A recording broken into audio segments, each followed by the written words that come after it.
Welcome to the Nomad Network, your first stop for complete and comprehensive Chicago Bears football coverage. Dive deep into analyses, updates, and all things Bears. Subscribe to our YouTube channel today and never miss a beat. Thank you in advance for your support. We promise to bring you the best because together we're unstoppable. Go Bears!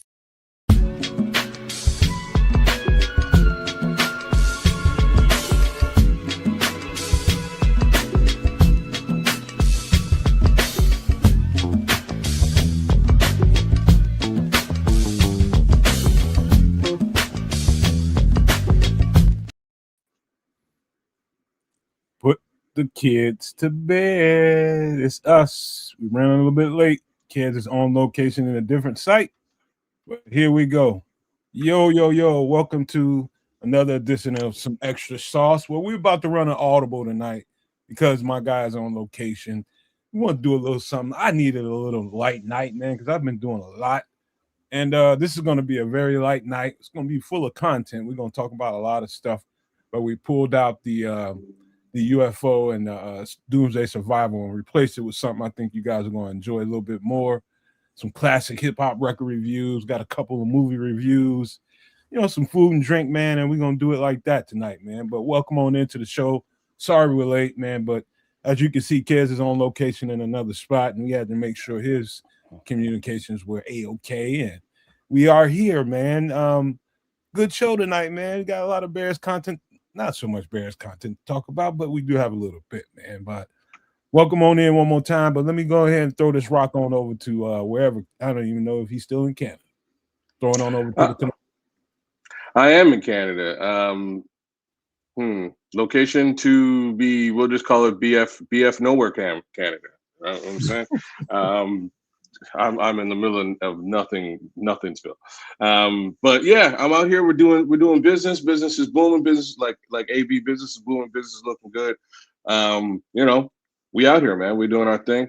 I was able to sort of get things squared away in a slapdash MacGyver capacity, and we're gonna have ourselves a show. What it do, Cornelius? What's up, Wendy? Shout out to Lord Crimson who just jumped in. Shout out to the chat. You know how it is. We'll do it like we always do, and welcome to Extra Sauce. It's Wednesday, y'all. Trip. Yeah, what up to everybody jumping in and joining in the chat, whether it be from the Nomad Network or Kids of Canuck or Sports Chicago Style, also known as Triple R SES. Make sure you are subscribed to all three. We got some Bears news. We got some camp stuff going on, and Nomad mentioned we got some music stuff. So it'll be a nice Wednesday evening. So thanks for joining us, and let's have a good old time. Shout out to Julie Pounds 9226. His name is Sammy. Shout out to you, new person in here. I haven't seen him in here before, but maybe you were here before. I didn't know. Welcome on in, my man. What up, Benji? About to have a good time, man. Hang around here. You have a good time. So, hey, man, listen. Let's get real. Kids kind of went there with this, with the personal, man. Let's get personal and get human for a second. We're gonna get right on into it. So that means I gotta get personal again. I don't have not much going. I'm just saying, not much going on with me other than being on location. Except these two guys I work with decided to take off into a 2-hour lunch while I'm at the conference. I was not impressed by that. I don't want to put both these guys on blast. I won't share your names, but y'all, what's up with that, y'all? Anyways, I definitely plan to take a 2-hour lunch tomorrow. So enjoy holding it down for me while I disappear and go F the D, if you are familiar with the term.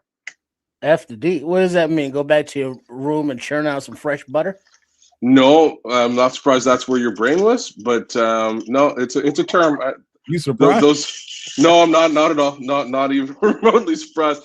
But you're not too far off though. It's I'm not going to define the term on this show. We'll be semi-politically correct today, at least for this little part, for the personal part. But for those of you who understand what F the D is, I'll translate for Triple R later on. Shock the monkey? No, that's different. No, you're still in the same headspace. Wow. Huh. Yeah. What Filch's mind is that? Come on. Hey, man. A lot of that does tend to happen in the hotel room, so I can kind of understand why his head's there. But And the first thing that you touch is the remote control. Damn. So every time you check into a hotel room, make sure you sterilize and sanitize that. Yeah, I was just about to say, there's a lot of that been going on in that hotel. That's why I said, "Damn!" I was like, "Yeah, I definitely had the remote in my hand for some period of time today." So I may have to clean my hands here. So and let's just hope your hand was the only place you stuck it. Oh damn, man! I'm here on business. Makes me think about dirty business undercover shows. They go in there with the blue light and this just. No, you don't want to do that. It's all a crud. You'll never lay down in a hotel again. You do that. Yeah, I ain't trying to blue light this place, man. That is a nightmare waiting to happen. Yeah, everywhere. All up, probably on the ceiling, everywhere else. Damn. Ceiling fan, anything in there. Well, we ain't got no ceiling fan. We got an air conditioner. You ever figured out why if somebody gets a hotel, they feel like we got no ceiling fan. We got an air conditioner. You ever try? Sorry, say that again. Why do people feel like they need to do the most in a hotel room? Because they ain't got to clean it up. Yep. I mean, it's the same reason that when you rent a car, you be doing donuts and shit. Because you don't care. It's not mine. I'm taking it back. I got the full coverage on it. You know, as long as I get it back in there, that's their problem. Hotel room, yeah, I can get the ceiling pregnant. I can get the walls pregnant. It don't matter, you know, because I don't live here. I'm leaving in a minute. You know, one of the things I used to do, man, I used to love a nice jacuzzi, like a really nice suite with a jacuzzi in it. But before I even step foot in that place, I'm in there with all kinds of cleaning supplies. I'm in that jacuzzi, and I'm telling you, when I get done with that bad boy, that thing you can eat out of. I'm telling you, that's how vigorously I clean that area, because I know it's gonna be some wild shit jumping off in that jacuzzi, and so I'm gonna make sure it's clean. So I'm gonna do that. I'm gonna probably bring my own bedspread, my own sheets, 1,000 thread sheets. I'm gonna go there. I'm gonna bring your whole crib to the hotel. If I'm gonna go to the hotel, which I did a lot, I'm gonna do that shit right. And if that takes me a couple hours, extra to do, I don't mind doing that. Real talk, the amount of money you just kind of ran through, unless you own all that shit, then you might just get a higher end hotel. You know what I mean? A higher end room that you can actually trust that they send somebody in there and clean that shit. Because it's higher end that people still aren't disgusting pigs. You got a misunderstanding going on. No. People are disgusting pigs. Don't get me wrong. I would just like to think that maybe if I spent a couple of bucks more, the cleaning staff might actually take care of business. Maybe I'm wrong. I don't know. Oh yeah, you're wrong. Okay. So much for that. You're wrong. There's no way, with the amount of people traipsing in and out of those rooms, there's no way to get those things fully clean. Damn, it's impossible. Mm-hmm. I ain't trying to go to a hotel. They can't clean every inch and every molecule and every loose piece of DNA. Yeah, it's everywhere, man. It's everywhere. Yeah, I'm not trying to clean all that, man. That's crazy. Hotel means cohabitation, bro. Cohabitation means spread. And just hope the person before you didn't have bed bugs or something. Oh snap! You're laughing. That's rampant out here, though. That one I can attest to, man. That one's crazy. Even saying that, man. Why would you say some shit? That's just because it's true, like man. He's not even front. That means a lot. He's not even front. I wouldn't have said it, man. You just opened up a Pandora's box there. Well, it's a real, that box was real. It really exists. You know what I'm saying? And Pandora ain't in there by herself. She got a whole lot of insects with her. It's true, man. A lot of them hotels have that going on, and they, you know what I mean. And they don't say, like, that ain't in the reviews or in the advertisements. They don't say nothing about that. And you'll go up in that hotel and come back scratching, which is not recommended. But pay attention, man, or at least talk to other. The only real way that it's kind of word of mouth on that bed bugs one. You got to talk to people about their experiences staying in certain places. And man, I was about to stay in this one hotel chain. I'm not going to name it. I don't put them on blast. But I was in Toronto, and I was headed to my head office of my old job. And I'm about to book this hotel, and I wind up talking to this VP. And we're just talking. I'm like, oh yeah, I'm headed to Toronto. I'm talking because I'm going to meet her for lunch when I get out there. We're gonna hang out a little bit and chat it up and go for lunch.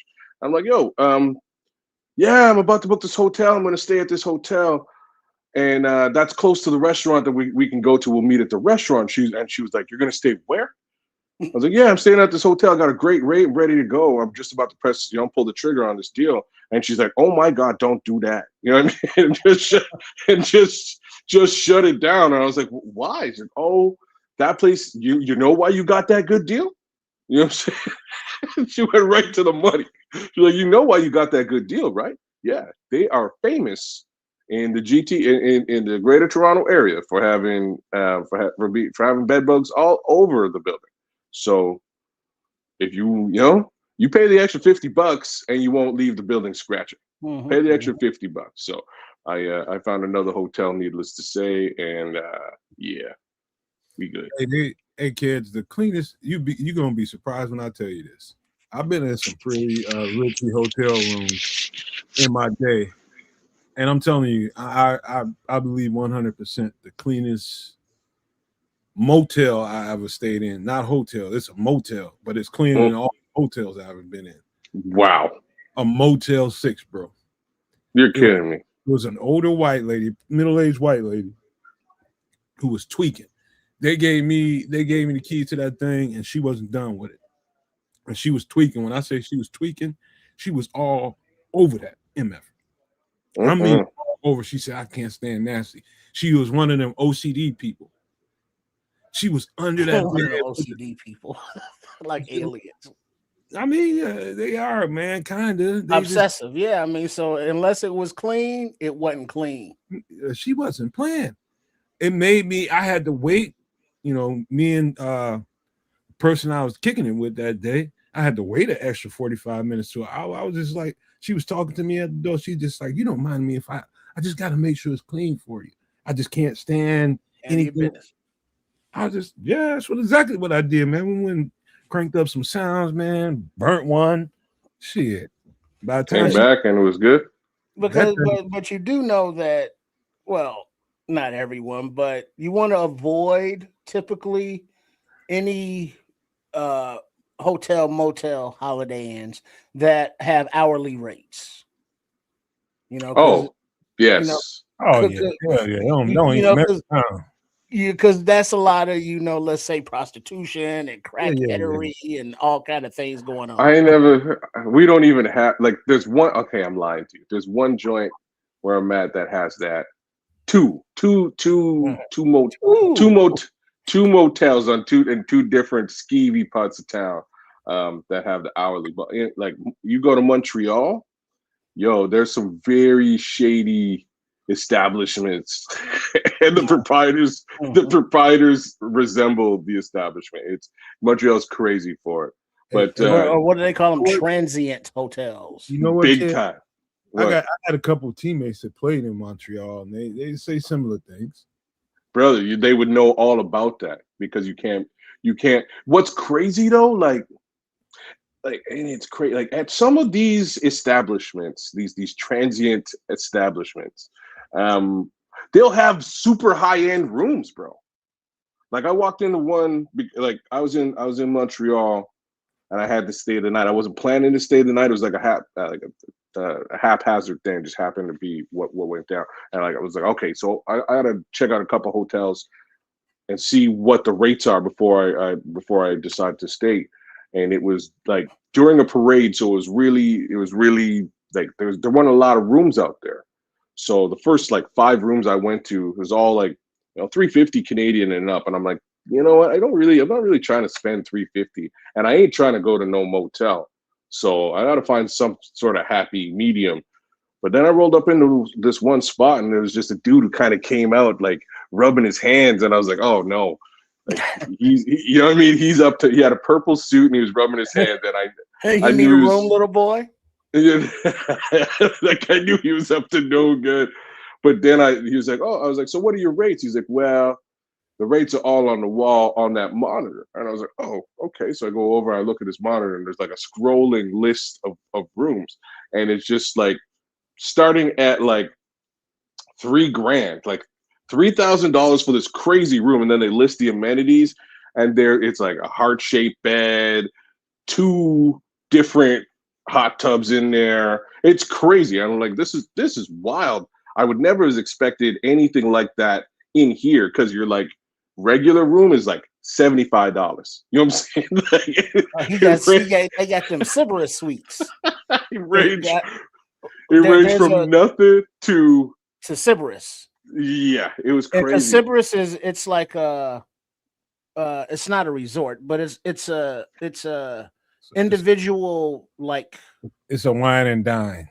Yeah, I mean they got it's a hotel room, but it's attached to like jacuzzis, and they got the hookup for the swings from the ceiling. Oh damn! Swing in the closet, and no, so it's like that. individual things, but it's all like upper tier. They got different, the bigger whirlpool versus a smaller one, but they don't have the same ones with like the $35 an hour stabbing cabins. Those are different establishments. Wendy, that's classic. That's great. Wendy says, heart bed by yourself is crazy work. That's a 1-2 hour special rate room. No, well, man, no, but you're not only in a heart bed. You're gonna put a couple coins in and make it vibrate. I'm laughing because I got a much lower caliber room that did have a hard bed. I was with the wife. It wasn't just me by myself. And straight up and down, you chuck a couple quarters in that MF and it's shaking. Yeah, I was like, what is this? An arcade? Yeah, you can't be doing that when you're drinking. Man. You've been somewhere drinking. That's the worst thing in the world, man.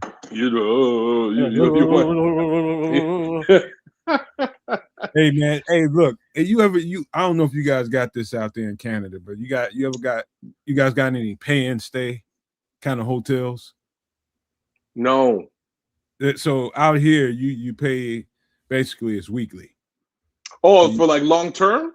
Yeah, like long term living. They pay. Yeah, okay, no, they do. There's a couple. So as a temp, as I was running that temp service, man, I got a contract with a company over in Decatur, Georgia, that had like 3 or 4 of them around Decatur, Lithonia, Stone Mountain. They had a few of them out there, and we had workers at all of them.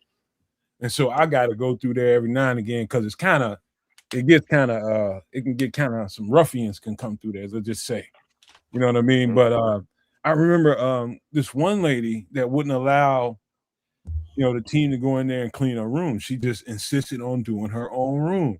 I ran into her one day. They used to always talk about this, like, we don't ever have to go in this room. She just won't let nobody clean her room. I was like, don't worry about it, man. Just go on about your business and go to the next one. And so I ran into her. Another middle-aged lady. This lady's room looked like a god doggone palace. When I tell you it looked like a palace, I mean, she had gold shit. I mean, it was beautiful in there. She's just like, you know what? If I'm going to live around these ruffians, I ain't going to feel like I'm living around them. You know what I mean? Because you some rough cats that be running up through there, man. Cats that be pimping and doing all kind of slanging and all kind of craziness going on, man. But she just refused. That was her situation, but she refused to submit to the idea that it's got to be rough for me. You know what I mean? So I just respect it. I can't think of her name right now, but Lord, every time I went out there and showed her some love, man. I was just like, you know what? I respect that. Somebody that's in between, places is, she was there for at least 7 months. Damn. Yeah, you might as well make it feel like home if that's the case. That's exactly what you're right in there. Exactly what we We got some of them up here, man, but they're few. It's like the same two. It's the same two motels I was telling you about in the skeevy parts of town. So that they do monthly rates. Crimson, you're hilarious, but like you're definitely like you're like those good white people. You know what I mean? You're out there in the tent. I can't never. Like my wife is like that. You couldn't catch. You'll never catch. Yeah, it's something like that. No, just like good old white folks. They'll tent up, man. Yeah, the tree huggers out there with nature and communing, barefoot and shit. Something like that. I don't out really there where the bear shit. That's where they shit too. See, I can't. You'll never catch me doing it. And this is where doomsday survival takes a left field for me. You know what I mean? It's like if they ain't no toilet paper, I'm ass out. Find some leaves. I got a problem. How dare you, sir? Nomad, what's Nomad gonna do? They won't have wet wipes out there. Acorns. They got a wet lake somewhere, wet river, pine cones and shit. Acorns. Damn. That's your backup right there. Hey, bro, that's not backup at all. Hey, man, well, no, because like you can't figure out the shells, and what is it? Japan, they got the shells, and the shells ain't nothing but acorns. Camping is camping is so overrated. If you don't have a cabin, it is so overrated. That's what I'm talking about. You don't like sleeping on the ground? Come on. No, man. I am not a fan. I'm trying to get up and have my back. Most people travel with a roll up, a little cushion. A bedroll. Oh, you mean like or even an air mattress? I can't do any of that stuff. I need a bed, like a real actual mattress, and none with the pump. You turn it on and it fills itself up. Man, because then you wake up in the morning, you on the ground anyways. If you need to go camping and in a tent to fill some kind of void, you running from a shitty life, my boy. Because that ain't no fun, bro. That is no fun. He said roughing it is not fun. That's what I'm trying to say. I'm it gives you an opportunity to commune with nature. Mosquito. Man, I commune with nature every time I go outside. That's all I need. The most he'll do, he'll kick off his Birkenstocks and walk barefoot through the front. I will walk. I will feel the grass. I will touch the earth. I will touch the earth. If I'm on a beach, I will touch the sand. I'll get in the water. Said, fuck you and your campsites. I am not sleeping on the damn ground. I don't give a shit. Don't go to jail, kids. You're damn straight. You're damn straight, bro. I'm staying on the outside. Funny thing is, the first time I had a camping experience, I was up by you, literally up by you. And I told you, we ventured into Canada and ran into a Mountie, and we didn't realize we were in Canada. And I'm telling you, bro, where the hell were you? You ran into a Mountie. Like I've been in Canada that's crazy. I'm just saying. I've been in Canada the better part of my whole life. A little bit of Jamaica, a little bit of Florida, and the only Mountie I've ever seen is my uncle. I know he's a Mountie, you know what I mean? So I've seen him. Like that's I've never seen him with his Mountie gear on or on a horse. I've never seen him do any of that. But I have an uncle who's a Mountie. He lives out in the East Coast, and he used to be about it. But that's the mosquitoes were so bad. Oh yeah, mosquitoes are crazy out here, man. They're ridiculous. I mean, I ain't never seen those kind of mosquitoes. I hear they're bad out by you too. Nah, nowhere near that is that. Unless you somewhere. That's down to Florida. If you around Lake Michigan on one of those islands or some shit like that, or somewhere in the wooded area, by Michigan and shit. Lake Forest, I hear parts of Lake Forest and Crystal Lake, it can get pretty rough because it got a lot of woods out there. All right, so this is the second time I heard about Crystal Lake this week. I have to ask a question to Chicagoans. Is Jason Voorhees from the Illinois area? You know what his name is? Mr. Shorty. He's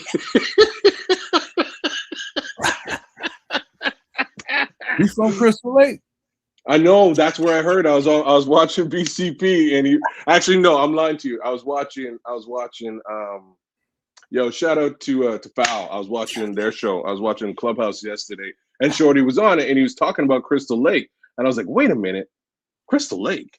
No, I think that was Lake Maka Batunga or something. No, it's Crystal Lake, bro. We'll figure this out later on. Jason Voorhees, right? That not Michael Myers. I always get those confused. See, no, not Michael Myers. Jason Voorhees. You know these lyrics. Your whole camp is under siege, and I'm Jason Voorhees. In the heat of the night is when I defeat and ignite. Oh, you don't even know, bro. You don't know. Is this a Keith Murray? Is this a Keith Murray rap? That's Corrupt. Okay, that's fair. Corrupt. Let's see. Camp Crystal. Yo, he's Corrupt is doing an album, I believe, with Rakim and Master Killer from Master Unaliver, from the Wu-Tang Clan. They're putting a project together. It was Camp Crystal Lake. See, Camp Crystal Lake. So Crystal Lake there's no camp in front of it. It's just Crystal Lake. Okay. Whereas Camp Somebody's different. Okay. So similar, but no cigar. Okay. Crystal Lake. Yeah, but you know how short it be on that catnip though. So yeah, yeah, man. I think they call them hallucinogens in some places. Okay. Those mosquitoes up there are unreal, bro. Unreal. I ain't never been bit so much in my life. They can taste the every sweet tart, every cinnamon roll that you ever tasted in your blood. Damn, JCN, that's crazy. What's that? JCN, he says, I saw somewhere there was a Mountie in Canada, and he was looking for a young moose. This is like the wildest. A young moose. This is the wildest Canadian story of all time. I gotta get rid of that, man. And they said it had brainworms or something, and it was walking around with its head tilted, and he unalived it. Go figure. Moose exist. They run around sometimes. You see them. I've seen one moose in my life, and straight up, it was friggin' huge, y'all. It was a moose up. It's a big. Well, yeah, but I mean, because Rocky and Bullwinkle, it was a moose and a squirrel, right? Yeah, but they make Bullwinkle look like such an approachable guy. Like you would never, you know what I mean? You would never approach no moose, y'all. A moose is like straight up. It's like if a deer went to the gym and took steroids. You know what I mean? Like and came out the gym just surly and angry, and like that's like a moose. Yeah. And like they're you can see it. You can just see muscles coming out of nowhere. They're nuts. But yeah, crazy. I didn't like I say, I don't see many Mounties or moose in Canada for as long as I've lived there. Just gotta. Are you sure you're in Canada? I am. I'm in the good part. Okay. I don't know about where everybody else is living, but I'm in like the city. I'm in the capital. I've seen some wildlife shows, whether it be bush people, all kinds of shows I like to watch out there. But yeah, man, those are some huge animals, man, and people take them down, for that's your winter supply of meat or year supply of meat. Yep. Yeah, that would last you a year, man. That's just the sheer size of that would last you a year. They are massive. Like JCN's Hobbs is saying, they're almost as big as an elephant. I don't know if that's a real fair comparison, but they're not only are they big, but they're jacked, man. They're strong. I seen one time made a person look like, I mean, it was huge. Like a child. I mean, right? Like very small. I mean, like I seen a reel on Instagram one day. I was just like, holy crap, this thing must be like 50 years old. Well, this was huge. They don't have like claws and teeth like that, and they living out there in the wilderness amongst stuff that I'm sure would love to dine on their delectable moose meat. So they got to be able to protect themselves some kind of way, and maybe it's just the sheer mass of themselves and the strength. The wolves, the only thing that's going to take that down, and it's going to take a whole pack of them. Maybe a bear, maybe a big grizzly or something like that, but a big grizzly don't want nothing to do with that big old thing. He's going to look for a younger one or something. But yeah, man, that's crazy. Camping is off the chain. You want to hear some good news? What's that? Did you make some progress with your bush? I finally took it down today. And you know what? All the tools I have. That was very well worded, Triple R. But continue. Yeah, I'm not listening to Trip right now. Going right over his head. You shouldn't either. Just ignore this. Oh man, I'm sorry. I have to validate stuff like this, man. What up, Book? This fell up in here. JC and Hobbs. Let me see. Wendy, Squalls. Everybody. Did you burn it? No, man. You know what? I one tool I didn't use on that thing was a maul. A maul. Okay, you don't know what a maul is? Like it's half hammer, half axe. Yeah, I thought you would need something a bit sharper for that. Maul is pretty sharp. It's not like shitty sharp, but it's got an edge to it. But the heaviness bangs through a whole lot more than you might think because it's got the hammer on it. Oh yeah, and that's so it's part sledgehammer, part axe. Mm-hmm.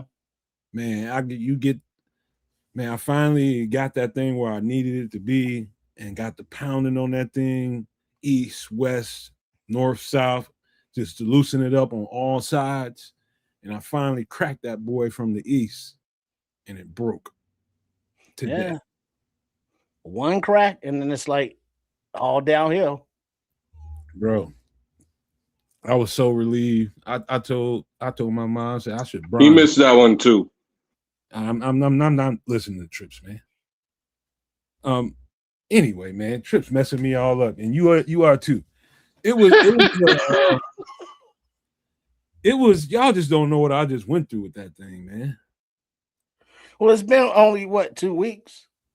Oh God, 3. But hey, who's counting?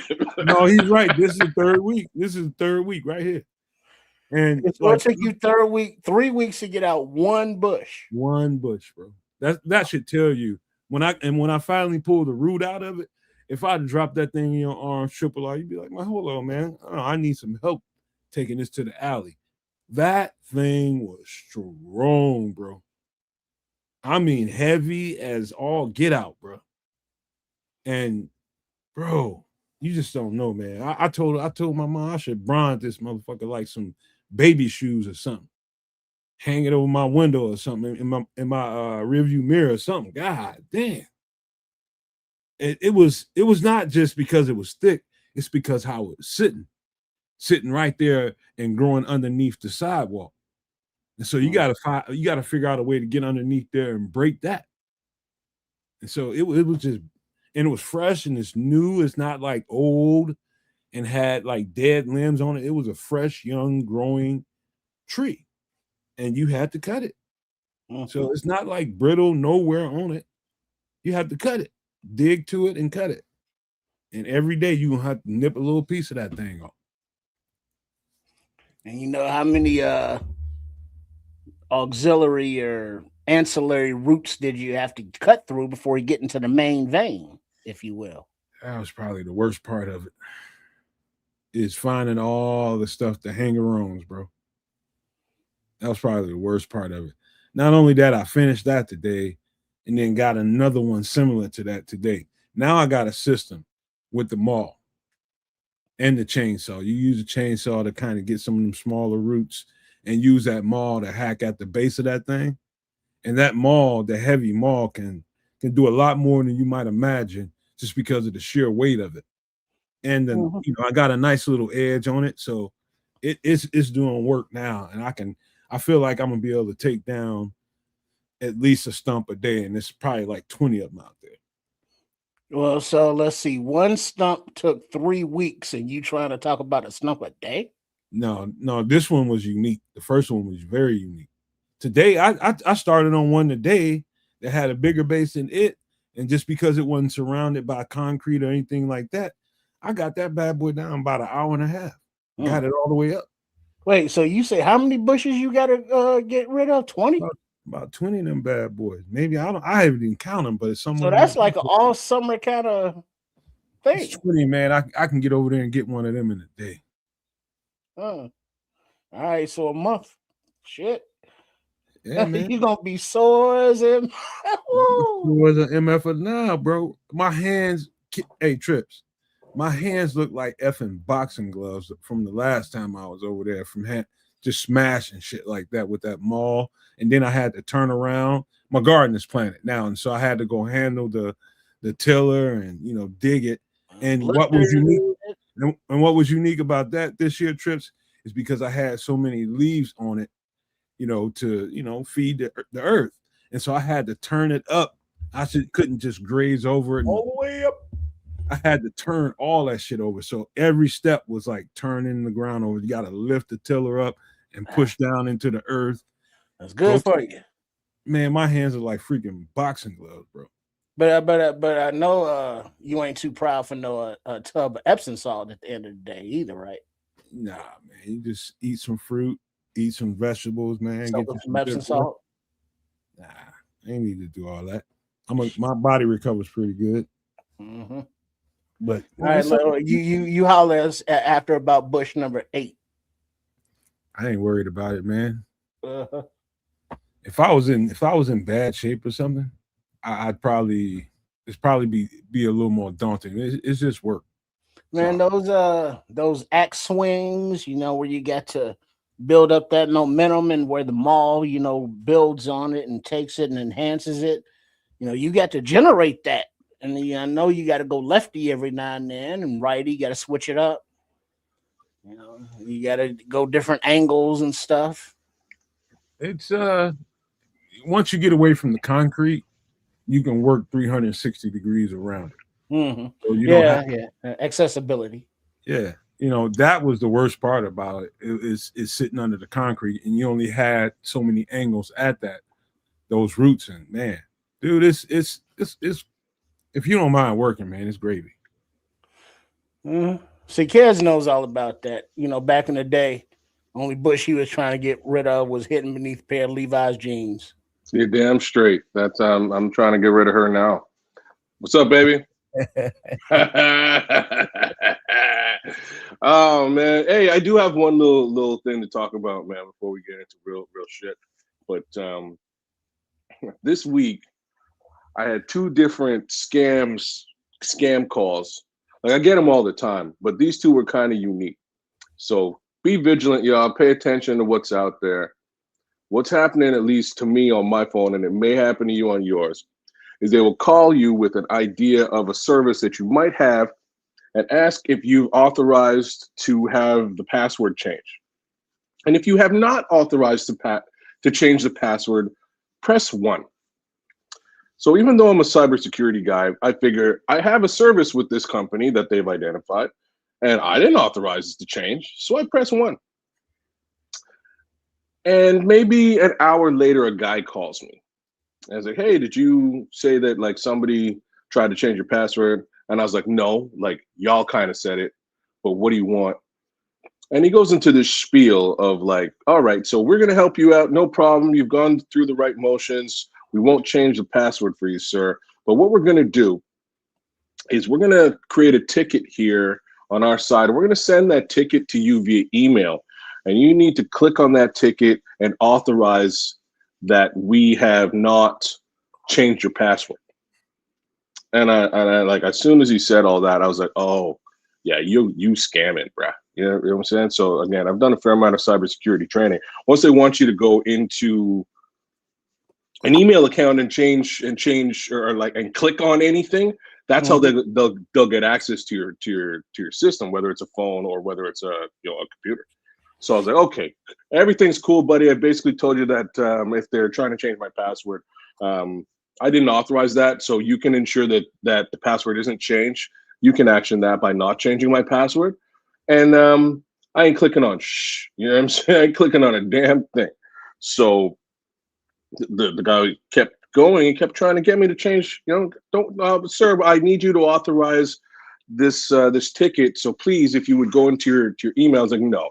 So if you're a cybersecurity guy, which you claim to be, you would know very well that I probably shouldn't. It's not my best interest to go to this thing and click on anything that you're sending me, because like, who are you? I don't trust you. Click. So I hang up on this guy. 2 days later, I get another one of these calls for a different account, and I'm like specifically not telling you what type of accounts they are, but for a different account. And this guy, this new guy, hollers at, or I got a new ghost call, and it says the same thing. Have you authorized the change? I press 1, and this time the guy called me back so fast. He called me back in maybe 2 minutes. And I was like, that's crazy. Like, they're monitoring me. They want my money. They want something from me. So when they call back this time, I let the guy go through his spiel, and he's like, okay, sir, you didn't authorize the change. Very good. And this guy sounds super cool, right? And it's like, you didn't authorize the change. No big deal. Here's what we're going to do. We're going to send you we've created a ticket. We're going to send you it via email. You should jump into that ticket and go ahead and authorize it. And once you do authorize it, you're good to go. And I go, hey, bro, again, I'm very well cybersecurity trained, and there's no way you're going to get me to click this thing. By the way, y'all called me 2 days ago about a completely different account. And the homie was so dynamic. Like, this guy was good. He's a good scam artist. I had to give him props during the call. He goes, oh, sir. Oh, hold on. He types. He does some typing. And he goes, did you get a call from these two services? And I'm like, yeah, from one of them, as a matter of fact. There's no way that you work for this company and the other company. There's no way. How would you even know that? And he stopped and he's like, oh, snap. Like, you clearly know that I'm scamming. You know what I mean? You clearly know that I'm scamming. And I'm laughing, my regular laugh. The guy stopped. He's like, sir, you have one of the heartiest laughs I've ever heard in my entire life. So he starts laughing with me. I'm laughing with him. And he goes, so if I send a push notification to your phone, you're probably not going to click it, right? And I'm like, dude, you're such a fucking scam artist. This is hilarious. And we're just going back and forth having banter about how scammy this thing is, to the point that he stops. He's like, so, like, the account we're trying to get in, how much money is in there? If you want to just tell me how much money is in there. I'm like, I'm broke, dog. There's not a lot of money in there. You're kind of wasting your time. Anyways, it was funny. Be vigilant. Keep your eyes out for scammers. They are rampant out there. And it was a really interesting conversation I had with this guy, because he basically just admitted to me, like, on the phone, yeah, bro, I'm trying to scam you straight up. Like, here, I'm going to send a push notification to your phone, even though you well know not to click on this push notification. Are you going to click it? They got farms of these motherfuckers out here, man. But I'm talking about real farms of them. But in the U.S.? Oh, yeah, man. Yeah, no, wait. Like, he sounded... International, in U.S., internationally, they got them for text messages, for email, for actual phone calls. Wow. Yeah, they're everywhere, man. Indian, like, Scrolls is being an asshole, but Nigerian. No, he's not.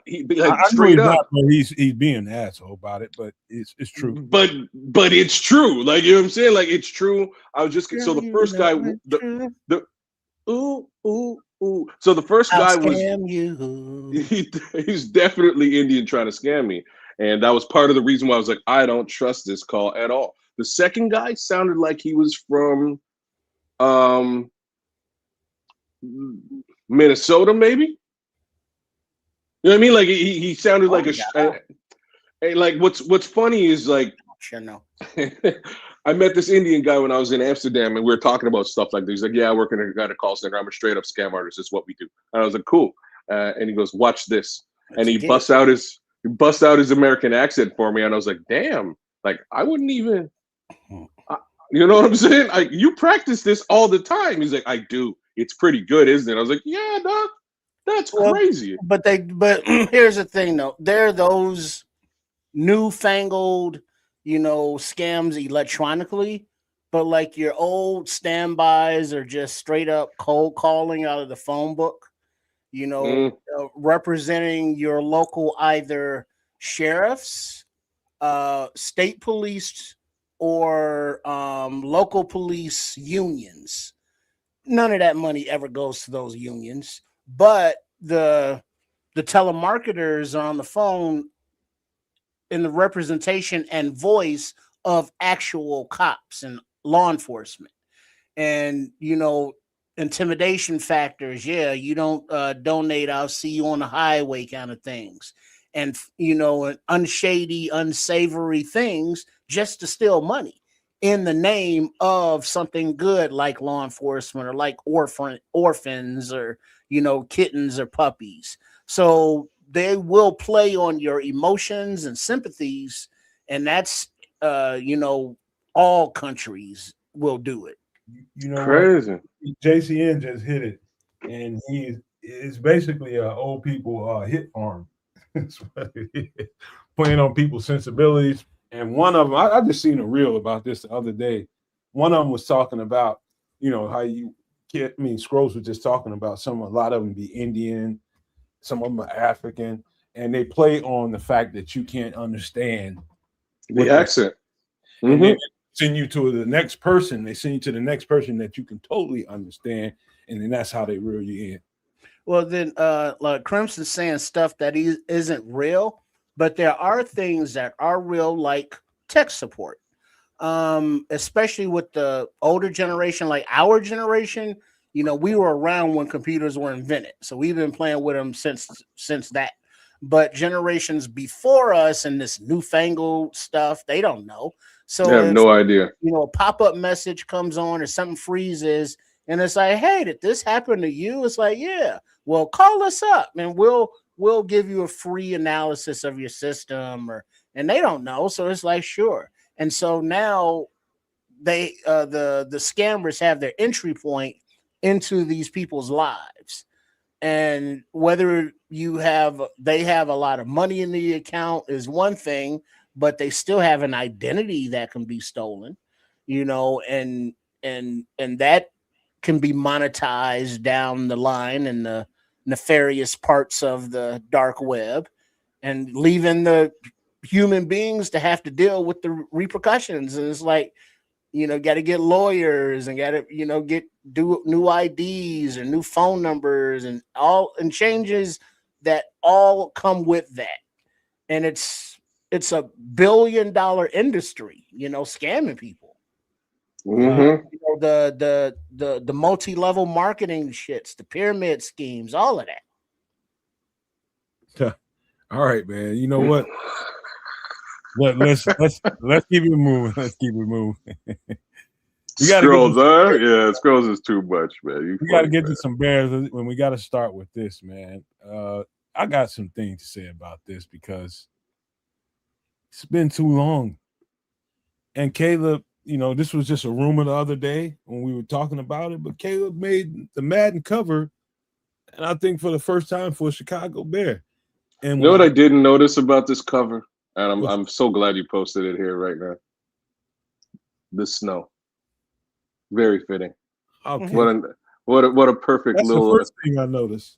Did you? I'm so like Iceman. The Iceman coming.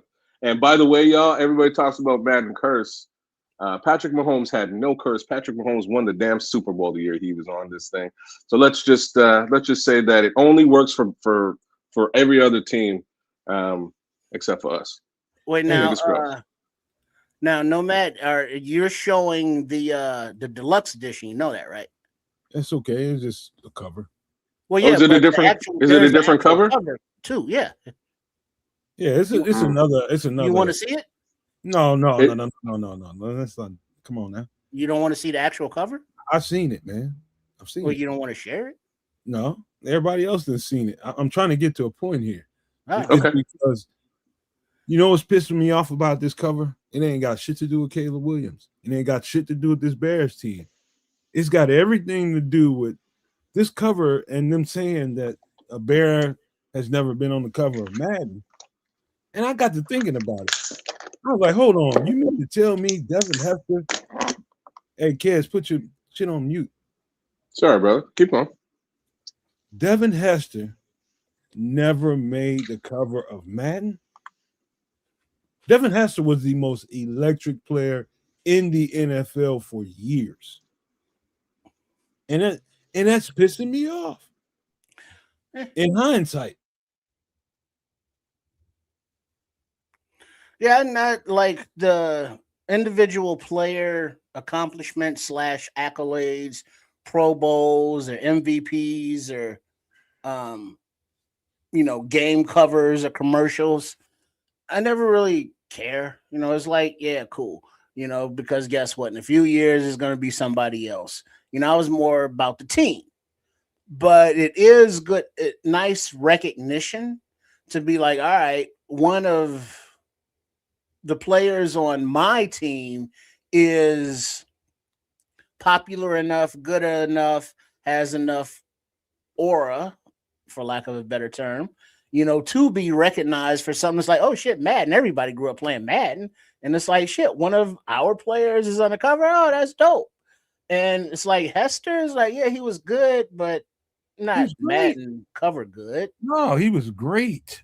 But Madden cover is like, it seems as though that's not going to be just for a mere returner. Dog. Fair, but hold on. I'm the player in the league, bro.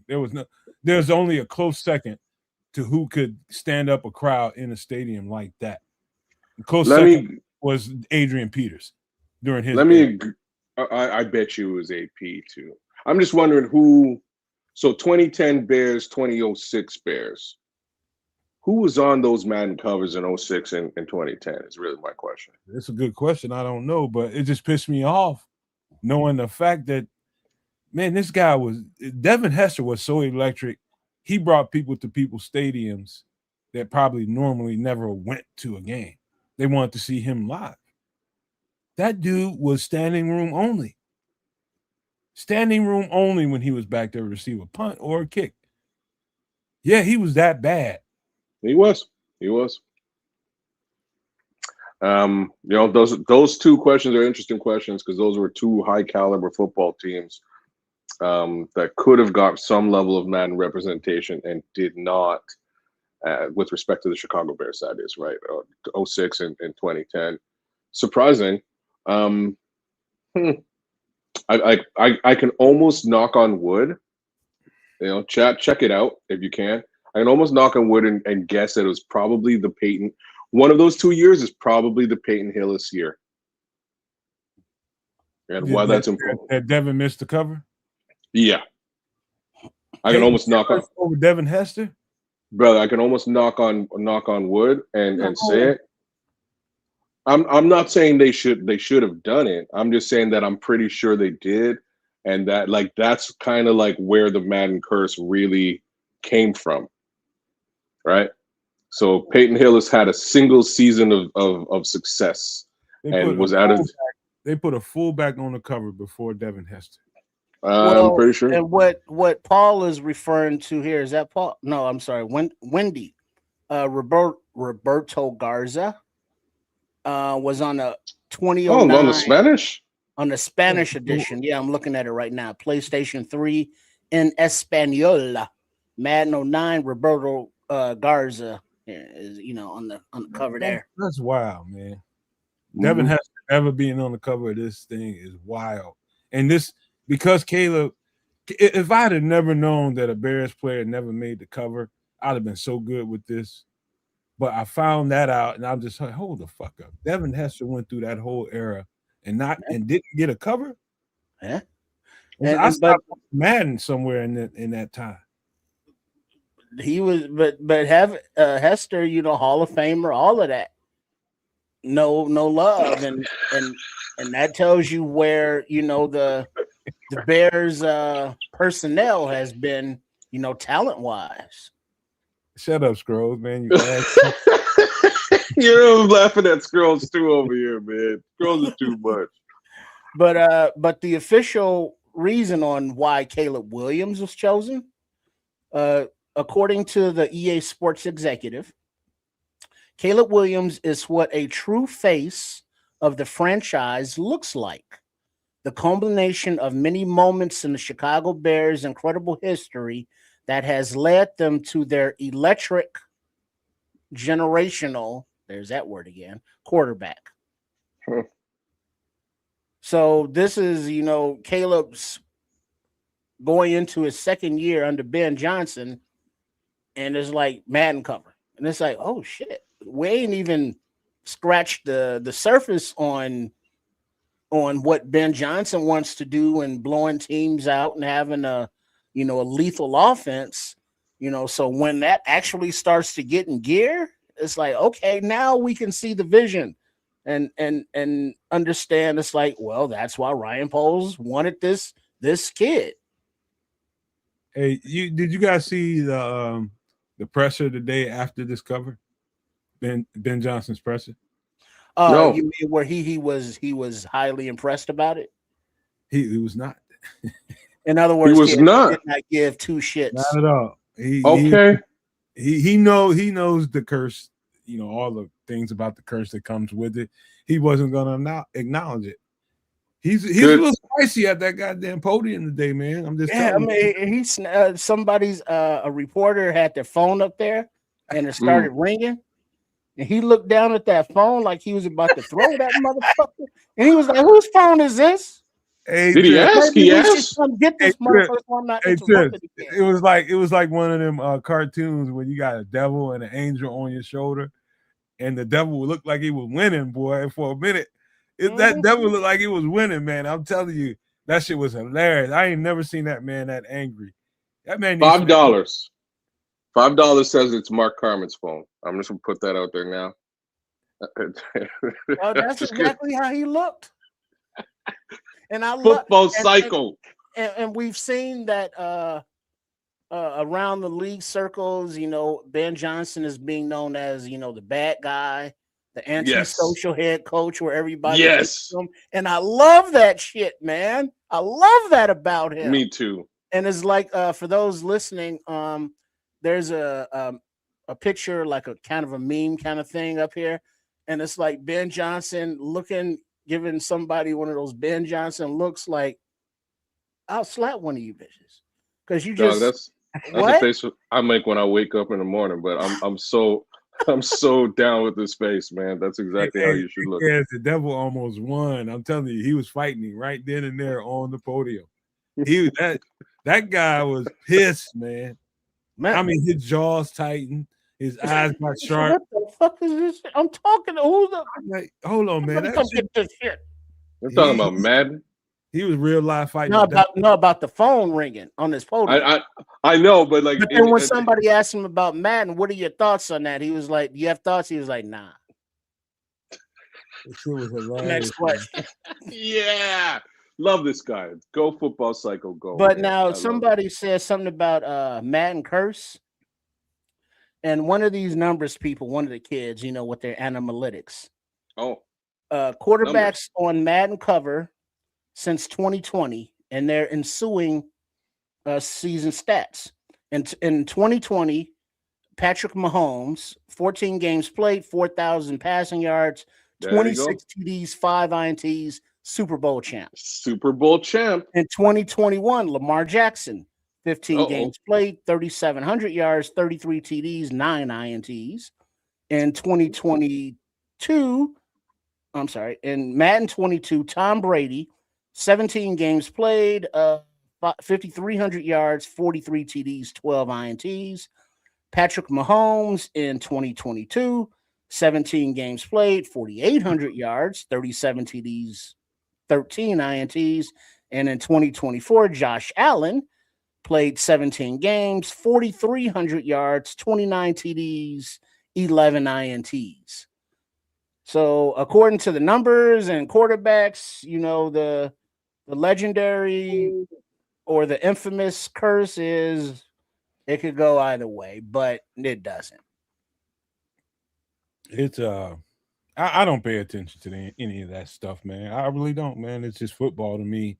And I think once you are in the playoffs, once you are in playoff football and you are in that game, every single time, it's going to be a team or two that comes through the playoffs that shouldn't be there and gets ran out of the building by 3-4 touchdowns that shouldn't have been there in the first place. But if the competition is real and those are evenly matched up teams, which is what it's supposed to be in the playoffs, it's coming down to 2 to 3 plays, bro.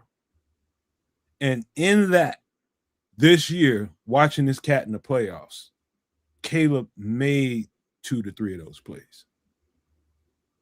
2 to 3 when it counted. You're right. Yeah, that's it. I'm telling you, the competition is that stiff. Evenly matched football teams, it comes down to 2 or 3 plays in particular moments in the game. Whether it's a turnover or whether it's a fumble here or there. Just think about, there's one game, I don't know, it was I think it was Green Bay game when there was a fumble on a onside kick. I think it was Green Bay, right? Mm-hmm. You know, a play like that, that's game changing. It comes down to shit like that. But more times than not, it was Caleb that was making those plays. And that's why the team and the league is so ecstatic about this cat, because he proved that he can make those plays when the moments needed him to make them. Well, that's how, like, I'm going to say something crazy. He's like reverse Jay Cutler. Yeah, God. I never. No, like, that's fine if you didn't like him. I'm just saying Jay Cutler had his benefits. He threw a lot of interceptions. Caleb don't. Got a lot of yards, a lot of yardage in like a decent pass percentage, a lot of yardage within the middle of the field. Caleb is more outside. Just Caleb is clutch. Jay Cutler isn't clutch. You know what I mean? Like, just he's kind of the reverse color. All we need is more a higher percentage now, and I think we're in a really good place. And I think that's really what Ben's looking at. Man, I never liked Jay Cutler. I just his energy. I wouldn't. I think every you guys know everything is energy with me, but his energy just never left nothing to be inspired. I agree. He never looked interested. He always kind of looked like, I'm just fucking here in Chicago. Okay, whatever. Oh, it's time to play football. Okay, whatever. And it's like, dude, go away. He always kind of reminded me of Bill Pullman as Lone Star in the movie Spaceballs. That's just me. It's I don't know what it is, but it's just a very awesome character comparison. Anyways, take it for what it's worth. The funny thing about Jay Cutler is I was so excited about Jay Cutler. Him coming in? Yeah, because I knew he's exactly the kind of arm we needed with what I thought they were going to do. And they assembled that team exactly the way I thought they would. Me too. I was extremely excited about it. And once I start to see Jay Cutler for Jay Cutler, like the uninterest it looked like he had in the game, and just he just didn't give it. Look, I think everybody would have a bit of a different view of Jay Cutler if they didn't put his ass on that bike in the playoff game. I think that locker room. You know what I mean? Go to the locker room. Go sit in there if you're not going to play. Him sitting on that bike out on the field was probably the single worst look. That's what for a quarter. Of course. That's exactly what took me over the top. And ever since then, man, I wanted to dive on that motherfucker, man. Brother, I was sitting watching that game going, why the F is he out here? He's right on there. A bicycle. You know, he's right there. Go in the game and play the game, and he just got his head down. And he's pedaling. And I'm like, this is the worst. If he's not gonna play. Your leg looked like it worked to me. I think Jay had. I'm gonna say something crazy, but I think Jay had mental issues. Yeah. Kind of depression or something going on, man. His eyes wasn't right. I don't know about all that. Whatever like his wife is fine, man. I can see some things. I'm just telling you. His wife is fine. She make real good money. You know what I mean? Like, I don't know what you mad about. I don't know what you depressed about. Man, all that shit on the surface don't look like nothing. It don't mean nothing. Like, I'm just hoping it does, man. I'm just, you know what I mean? I'm trying to. When you look at areas where he should be depressed, he encapsulates it. Read that. Oh, you can't read the kids. I got it. No, I got it. Jay was uncoachable. He didn't care. He trusted his arm to make any throw, and so many poor decisions. Never learned from them. He kept gunslinging and throwing reckless, and that's a really good way of encapsulating it. So at the same time, maybe you want to put the Jay Cutler failure potentially on coaches and just surrounding quarterback room. What's really funny is guys like Josh McCown would come out underneath him and just light it up though. So I don't know. I don't think he was a whole football player. I don't think he was invested. I think he did what he needed to do. And whatever that was, he didn't do it when they needed him to do it at the time. The most pivotal game that they needed him, he sat on that goddamn bike, and I never, ever will forget that. Now, this is a total speculative question, and none of us can answer it, but what do you think Jay Cutler's reaction was to see this Madden cover with Caleb Williams? Disinterested? Oh, he walked right past it. Happy? That don't give two shits. If we're going, Jay Cutler. Wait. So the thing is, I think you're comparing Jay Cutler to Caleb Williams. Jay Cutler's legacy is probably 50-50, depending on which Bears fan you talk to. And his legacy doesn't stand on shit with a lot of people, and I'm one of that 50% of the crowd that doesn't really care for him. Depending on who you talk to, his legacy might mean something, and this might mean something to that person you're talking to. To me, it don't mean shit. It's just like he's better than you. That's all it means. And all the more reason for him to walk right past it. And that's why that's my particular answer. There's certain, and we could list. There's easily a list of former players. I mean, that would look at something like this and be like, damn. Somebody they did something here, somebody did it. That's crazy, and actually, feel positively about this as a achievement, right? I would say a guy like Charles Tillman or even Brian Urlacher would probably love just to see Olin Kreutz would probably love just to see that this has occurred, and then give it the side. Okay, cool. So now we got to win some games now. You know what I mean? And that's really the reality of it. This is a nice little. Nice little thing to put on your mantle, but it ain't a Super Bowl, y'all. Let's go get that. Let's go get that. Here's another layer to add to the Jay Cutler, Caleb Williams comparison. Both of them have wickedly talented arms. I mean, just wicked talented arms. Just arm strength is just, they know they can make any throw. Jay knew it. Caleb knows it.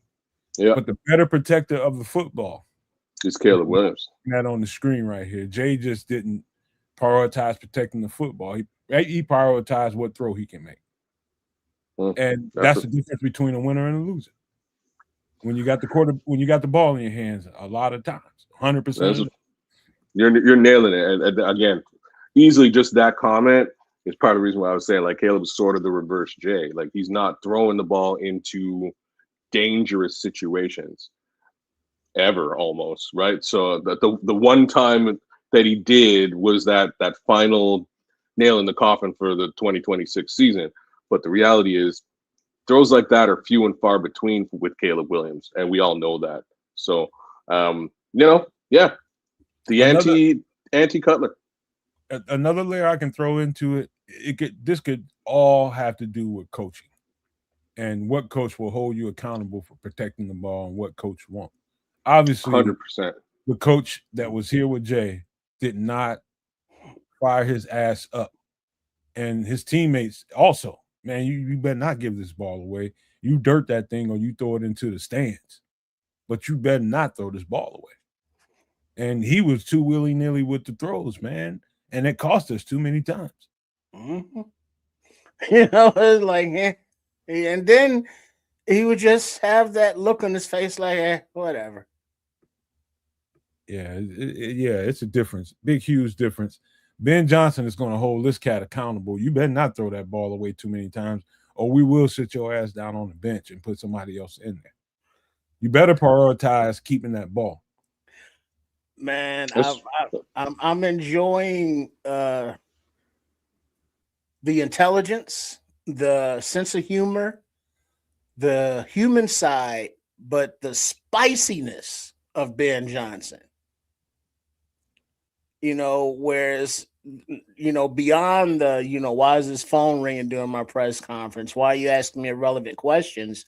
But his willingness to be honest about, player performance, player expectations.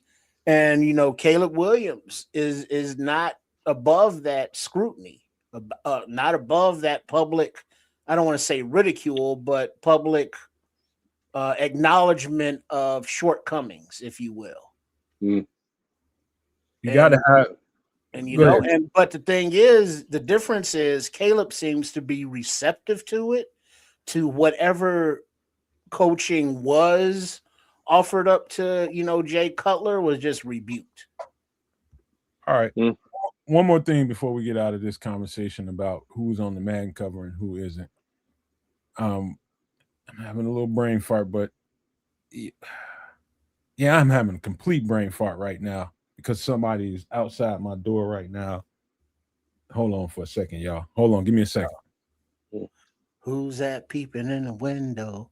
Wow. Nobody now. Jeez, yeah, man. So I haven't bought Madden in probably 10, maybe 15 years, and I'm a big fan. I still wind up playing it every year. Usually I wait for it to show up on Xbox Game Pass, and I can just download it for free, and I'll play it either early in the season for a little bit or later in the season. Get a couple of franchise runs out of the way and do it. But I haven't actually bought it. Now that now that the face of the league is the Chicago Bears quarterback, I may have to actually put a couple of bucks in this. And they say that Caleb Williams ranking 90. No way. Let me tell you guys what else I was about to say about the no Devin Hester cover. Remember the era he came up in. It was Peyton Manning, it was Tom Brady, it was Drew Brees, and I'm missing probably one more quarterback. And they overshadowed everything in the league. It was all about those quarterbacks. There's a couple more. It's one more. You could say Phil Rivers, but I would never really put him in there. Yeah, and I think what's his name was on there? Ray Lewis. Oh yeah. I think Eli Manning stunk, but he should probably be talked about in the same caliber because he beat Brady and the Patriots twice. And that's all you need, man. You know what I mean? All you need is those two upsets. Wasn't really be talked about on there once? I'm quite certain he was actually. That would be earlier. Yeah, Big Ben. Yeah, man, it was a lot, but it's still no excuse for Devin Hester not touching this cover. I don't care what nobody says. Fair enough, Lord Crimson. He was part of the team that beat them. Fair enough. All right. Fair enough. I'll agree with that. I'll agree. The Giants beat them. Well, let's get to one of the main topics that we need to talk about real quick, and that is we missed out on something big. We missed a big fish, and did I even pull up it? Here we go. Kids, you and I had a little small online conversation about this. What were your first thoughts here? What were your first thoughts? I'm just going to shut for a minute. You know what they were, and it was like, damn, how did this situation slip past the Chicago Bears, right? Like that was obviously my little 2 cents. Because if you're able to acquire the services of Thanos and he got the Infinity Gauntlet, you probably want to pay Thanos, man. You know, figure a way to pay Thanos and get him all gauntleted up, so he can snap his fingers. And I use that little comparison because, like, straight up, like that defensive line would be different. like that.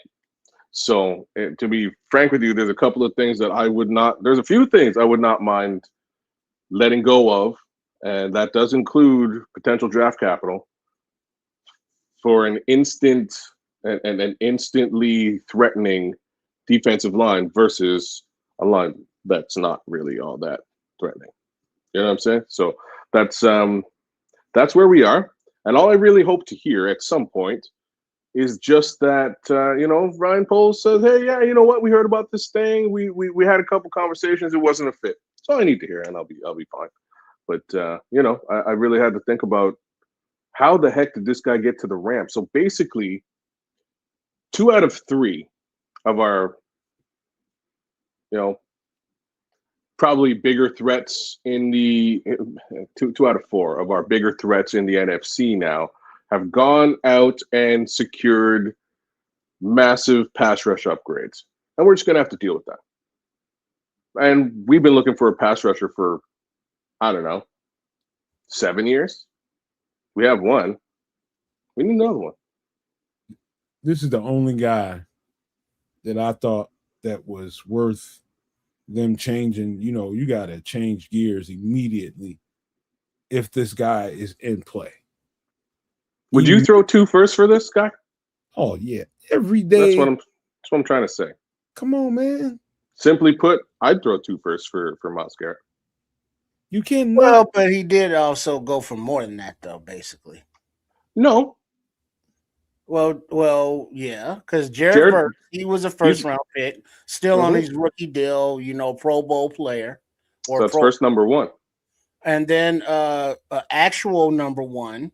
Mm-hmm. What else was included on top of that? Then a number 3 and a number. It was 3 or 4 picks total. Oh, damn! Plus Verse.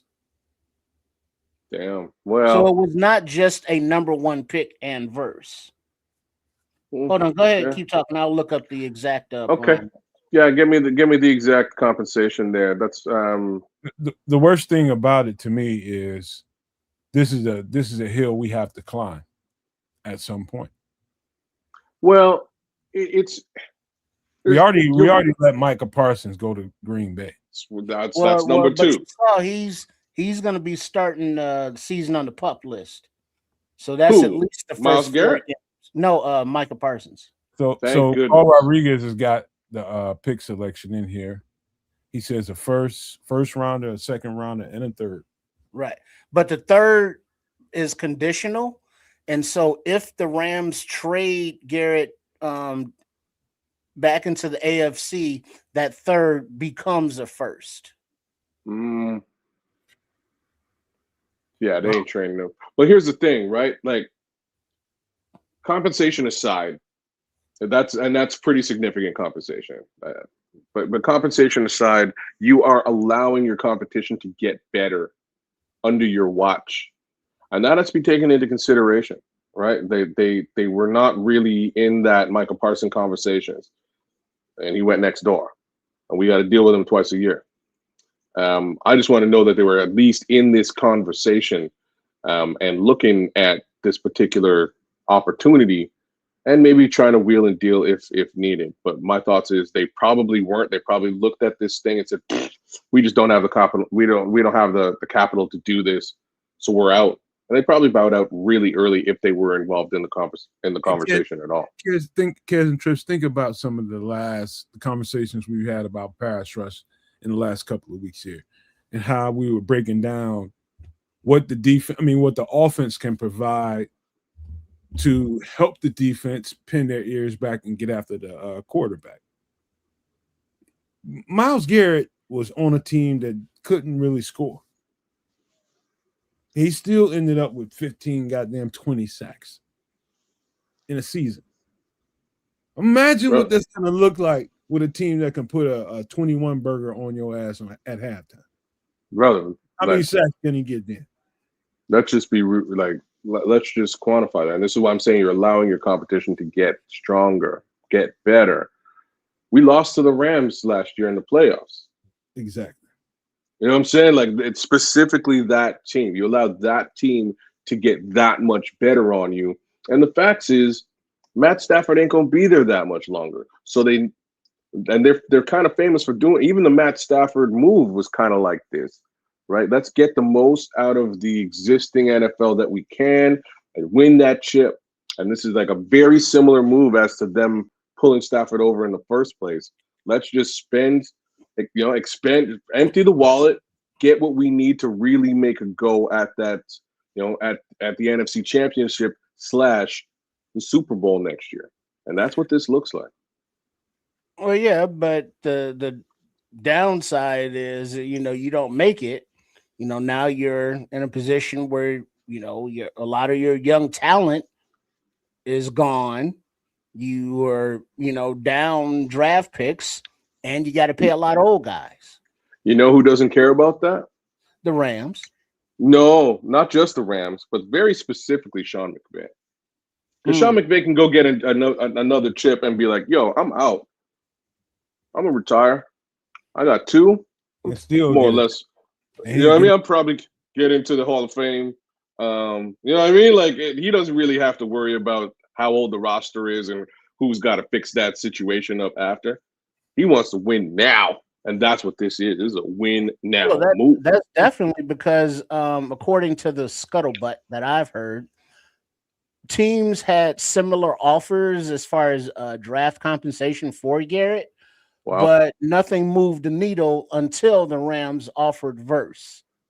And the Bears didn't have a verse to offer. It's like, we'll give you a motivated Dale. You know what I mean? Please give them a motivated Dale, please. But the closest thing we would have would have been Booker. And I don't. Nomad, you nailed it, brother. Nomad, you nailed it, brother. It would be Montez Sweat. If you really want to go something similar, like for like, you let go Montez Sweat. You add another player into this conversation. Well, yeah, but Sweat's almost the same age as Garrett. Here's the thing. That's fine. Here's the thing that y'all might not be paying attention to is they needed a left-handed edge rusher, left-sided edge rusher. Montez is not a left-sided edge rusher. He's more right-sided edge rusher. And Verse is more of a left-handed edge rusher. So that kind of thing makes a difference. Mm-hmm. I've seen a lot of Garrett snaps on the left, though. He's a left-handed edge rusher. Well, defensive left, defensive right. Oh, my bad. Okay, I see what you're saying. Sorry. That makes a huge difference. Okay. Because they might feel good about what they're getting coming off the other side. These kind of things make a difference in that regard. If we had a specific guy that can, let's just say Montez was better from the other side.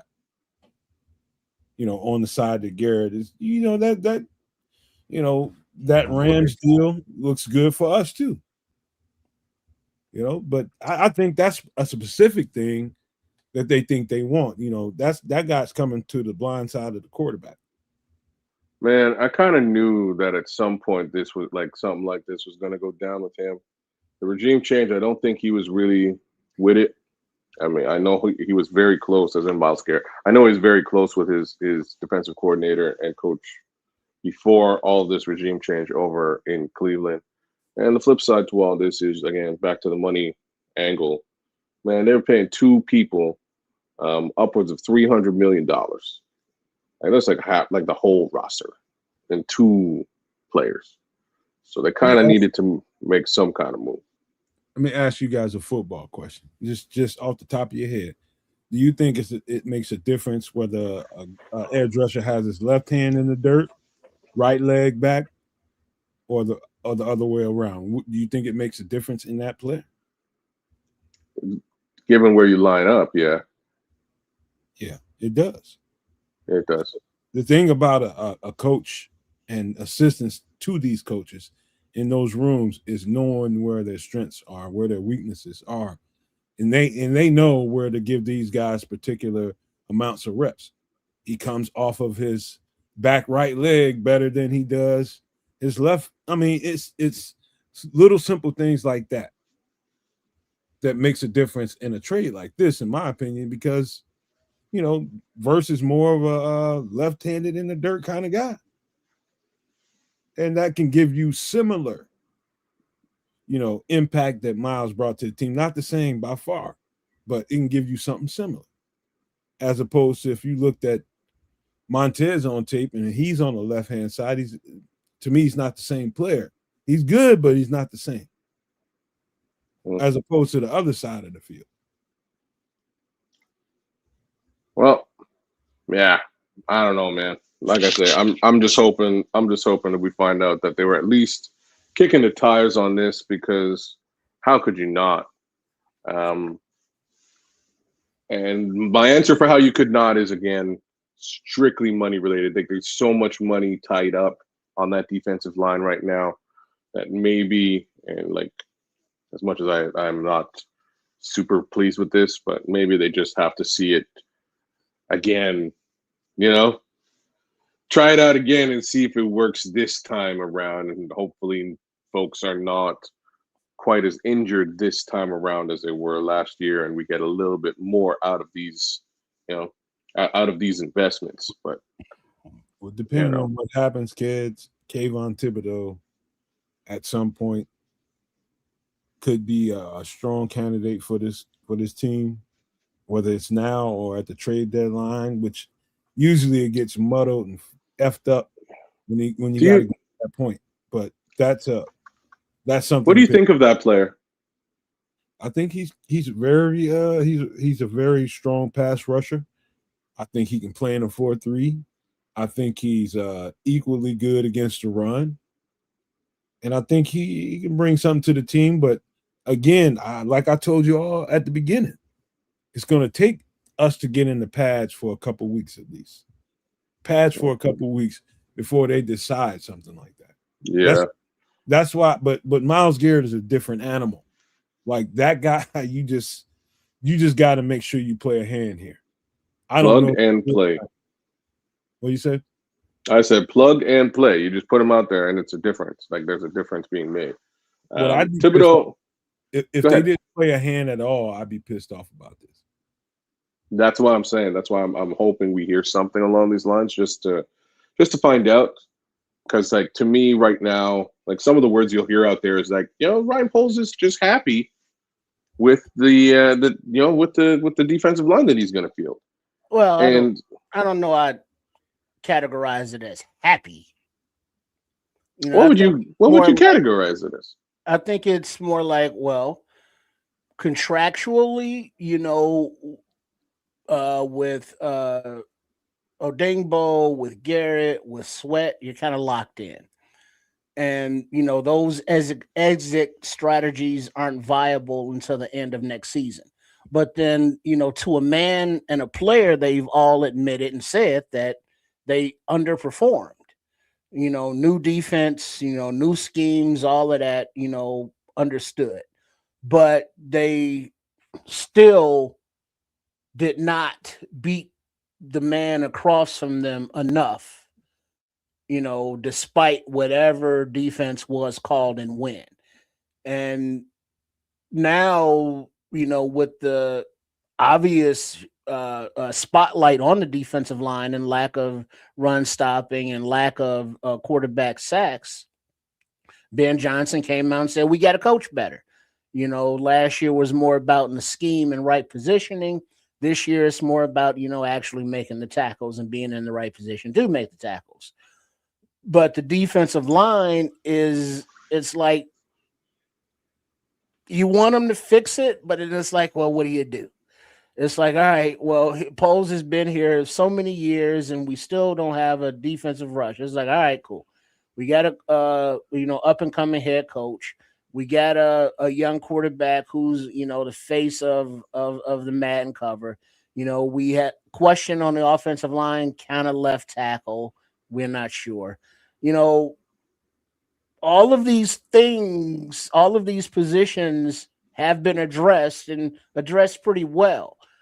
The edge or the sack master, if you will, that hasn't been drafted, he still is not getting that guy yet. Maybe it's Booker, as he develops. You don't have to come in and be that guy, but Is it Booker? Who knows? But it seems as though they are content to go into the 2026 season, with higher expectations for the D line, with an eye to be like, all right, at the end of the season, if things don't go better for the D line, we can be out of Grady Jarrett's contract. We can be out of Odingbo's contract, and we can be out of Sweat's contract, and that's several $1 million. And there are several good free agents that are going to be available, namely even some from the Rams defensive line. So it seems as though he being Ryan Poles isn't happy with the line, but he's kind of hands tied as to the moves he can make to fix it or upgrade it. I think most Bears fans are the reason why I've always been head and heels over. I mean, this guy right here is different. And right now, what I've been trying to preach to everybody that's watching the channel on all three of them is understand what they're trying to tell us. And you listen to the pressers, but you don't want to accept what they're telling you in the presser. If you hear them tell you, matching the pass rush with the coverage with the pass rush, why they all go hand in hand. They're telling you. It's just people don't want to listen. They want the name that they're familiar with that has a certain amount of stats associated with them before they are okay with it. And really, it's just people bumping their gums.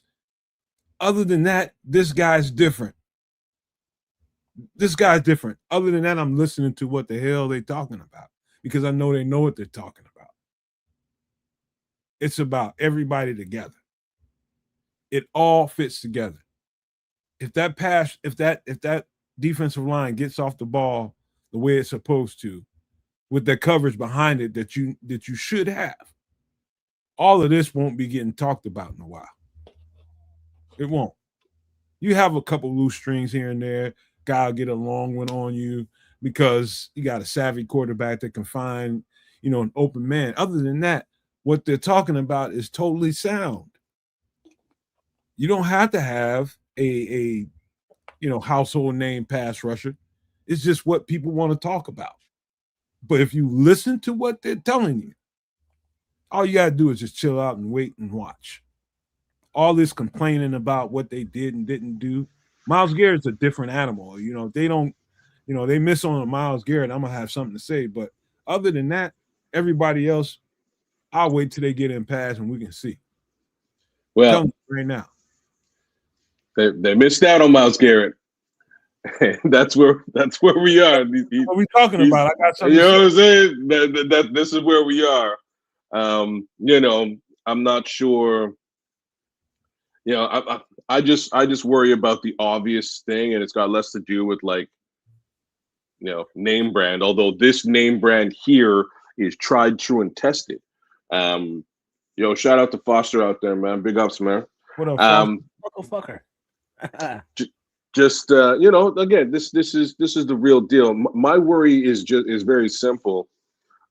Because of where they wound up in the NFL with regards to pressures and or sacks, it's very low. Like we're like bottom 25 in 2026. I mean, the case one would expect that we would do things to improve that. And I haven't the verdict is still out as to whether there's going to be any actual improvement there. So we need to see that on the field. There's no obvious answer here other than, again, scheme and coaching, which Ben has harped. And all I can do is believe it. Again, I got to see it on the field. I'm telling you guys, man, just trust these people, man. Ben Johnson has proven himself. Ben Johnson's proven himself to me. Dennis Allen, by way of what I've seen on tape with him over the years in New Orleans, has proven himself to me. In Chicago, given his first year and first go around with the roster that he had inherited, I think he can get way better than what it's looked like in the first year. And so, however that formula plays out, it might not be palatable to everybody else that's watching right now. And I'm trying to say to you all, just cool out, wait and let these guys finish up this roster. If they go into the season with the guys that they have on the team right now, that's telling me they're seeing some stuff that ain't necessarily being seen to us. And so you just gotta if you love your team, you have to have faith in what they do and how they do it and who they're doing it with. And because you don't get the name that you're looking for to satisfy, don't worry about it. Don't worry about it. Tony, it'll be all right, man. But they're gonna do what they feel like they need to do. If they feel like they need something to put them over the top, at some point they'll shift into that gear. But right now they don't feel the need to do it. That's where they are right now. Again, Myles Garrett is a whole other conversation, but we missed on that one. But we need to move on from football right now because we got some other stuff to talk about. And that is I'm ready to have a drink after talking about Myles Garrett because I am upset about that guy not being in Chicago. I really am. Because I was really hoping for it. But let's get to some drinky drinks, man. What do you guys think about this one? What is that? A passion fruit margarita. Ingredients: jalapeno, a little pepper there, orange slice, lime juice, passion fruit juice, agave nectar, lime salt, tequila. Yeah, it looks like a little fruity frou drink. I've never had jalapeno in a drink before. Ain't nothing wrong with trying something once. A little fruity frou drink with a little kick. Hey man, this is the time for fruity drinks, bro. Fruity mom, no. Fruity motherfucker. No, this is a fucking shaking that ass. Passion fruit. If you never had a drink with passion fruit in it, I can understand why somebody would be like, okay, what's this? No, passion fruit's dope. I don't give a damn. On another level, dope. I don't care what you're about. Passion fruits is one of it's especially in a drink. Great flavor profile. That's exactly where I'm at, Paul. Nomad Island Cocktail Bar. That's exactly where my spirit is at right now. And you spike this thing with a little bit of extra tequila, and you go with that passion fruit.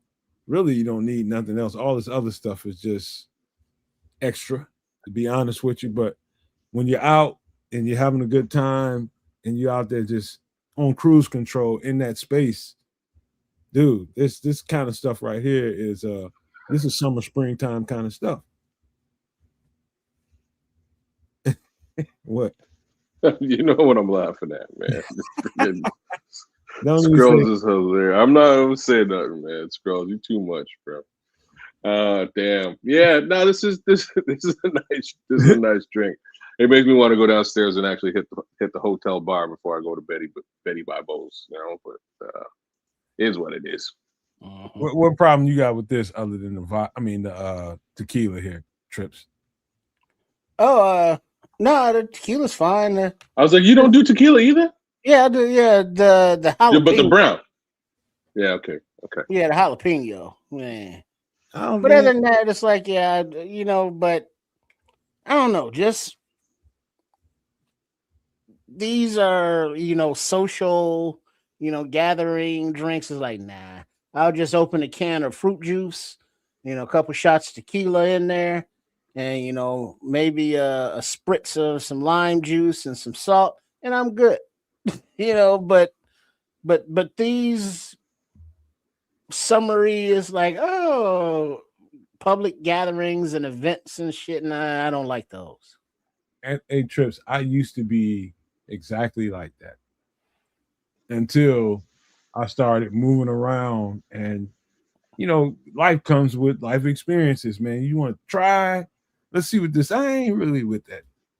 Too much fruity taste and drink, but you know, when it's like the first time I had passion fruit in a drink, it was in a puree. It was passion fruit puree. So somebody pureed that thing up and put it in a drink, and you know, little pulp going on, but it was so effing good. Like a little slushy. Yeah. It was frothy and it was good. And I was just like, hold up, dog.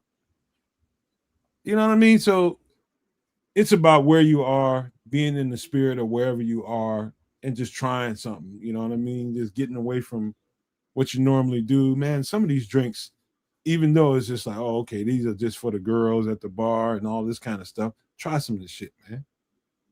Try some of this. Man. It's good. Yeah, I'm digging Crimson's little summer drink in the chat. Oh, look, that sounds good. I would substitute for like a dark rum, but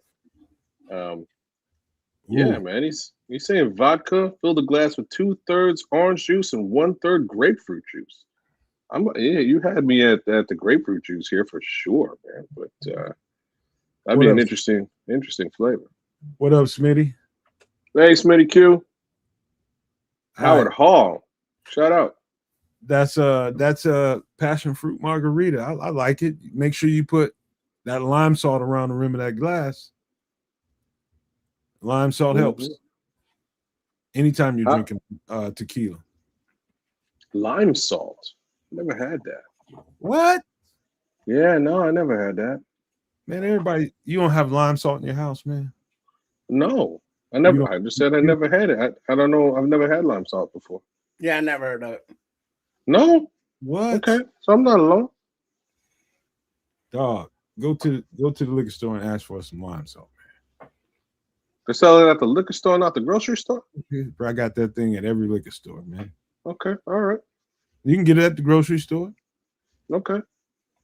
Lime salt. If you like me, sometimes you like to take them straight to the head with the tequila. You sprinkle a little lime salt on the back of your hand. You lick your back of your hand. You sprinkle the lime salt on there so it sticks. And then you take your shot, lick the lime salt, or you can just get a lime and chew the lime. That's how people take a shot of tequila. Yeah, I've done that with regular salt. Yeah, and regular lime. Yeah, me too. Yeah, lime salt is a different level, bro. Really? Okay. Oh yeah, get you some lime. It's a Mexican candy. I'm in. All right, we'll have to test this out. Yeah, it'll bring any of your tequila indulgence. It brings it to another level for you. All right, I'm gonna have to mess with that with my boy Ray, man.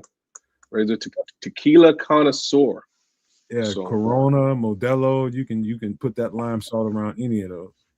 Okay. Interesting.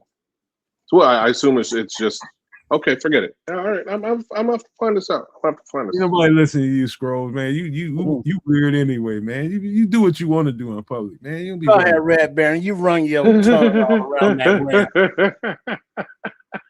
We're worrying about that kind of shit. Here's a classic. What do you got? Oh, Tequila Sunrise. Also a cool Mel Gibson movie. Ingredients: orange juice, maraschino cherries, orange slice, grenadine syrup, ice, and blanco tequila. Yeah, I love these things. Delicious. Yeah. Mm-hmm. Yeah, it's got a bunch. Yeah, it's got a bunch of stuff I'm not super. It's just basically, to me, I've always looked at this as a tequila ice. What do you call it? Iced tea. One of my. This is. Oh, like a Long Island iced tea, but with tequila. Yeah. I mean, it doesn't have as many liquors in it. No, it's real sweet, but it's got a little bite to it. And by the time you drink like one and a half, it ain't nothing but fruit juice. I've actually had this during the sunrise. During the sunrise, after a tumble in the bed, got up on the beach. Somebody made us a couple of these. Empty stomach, hit right back like I was before we tumbled in the bed. And so just imagine you in the bed doing your thing, you sweating. You really need something to eat and you really need something to drink, like some water or something electrolyte related. I had one of these right afterwards on the beach as the sun was coming up in the grill in Jamaica, and it hit me like a ton of bricks in a good way. We were right back in the room doing the same thing all over again, and then we got breakfast. So I have a good time with these kind of things. Like tequila sunrise is such a great memory that, oh my God. It's not like you have these all the time, but man, they are good for the moments. I'm with you. I'm not a fan of cherries, maraschino cherries. I'm not a fan of grenadine syrup either. Just so sweet. I like you cut it properly, kids. You can't because I didn't. You can't let the grenadine be the dominant part of the drink. It's supposed to only be a small feature. Yeah, I don't know. I personally, I like things much. I like sour stuff, man. I lean towards sour more than sweet at any given occasion. But yeah. All right. Any last thoughts on tequila sunrise? No, sir. You got me. All right. Good drink though. Time for some grub. What are we eating? Kids, I think some of this might be right up your goddamn alley. What do we got going on here? Looks like a cheeseburger soup. Ingredients of onion, chopped celery, diced carrots, potatoes, basil, butter, garlic, chicken broth, milk, flour, cheddar, and ground beef. If you've never had cheeseburger soup, you just don't even know what you're missing. It might sound so totally ridiculous on its face, but until you've had it, like recently, at my girlfriend's job, again, they have chefs there, and she catches a little bit of this, on the way out. They do it okay. But until you do this yourself, the only thing I didn't put in this is you got to have some crushed bacon of any kind, whatever kind of bacon you like, beef bacon, pork bacon, turkey bacon, put some bacon in here. But this is like top 3 soups of all time right here. Top 3. Until you've had it, you just don't even know.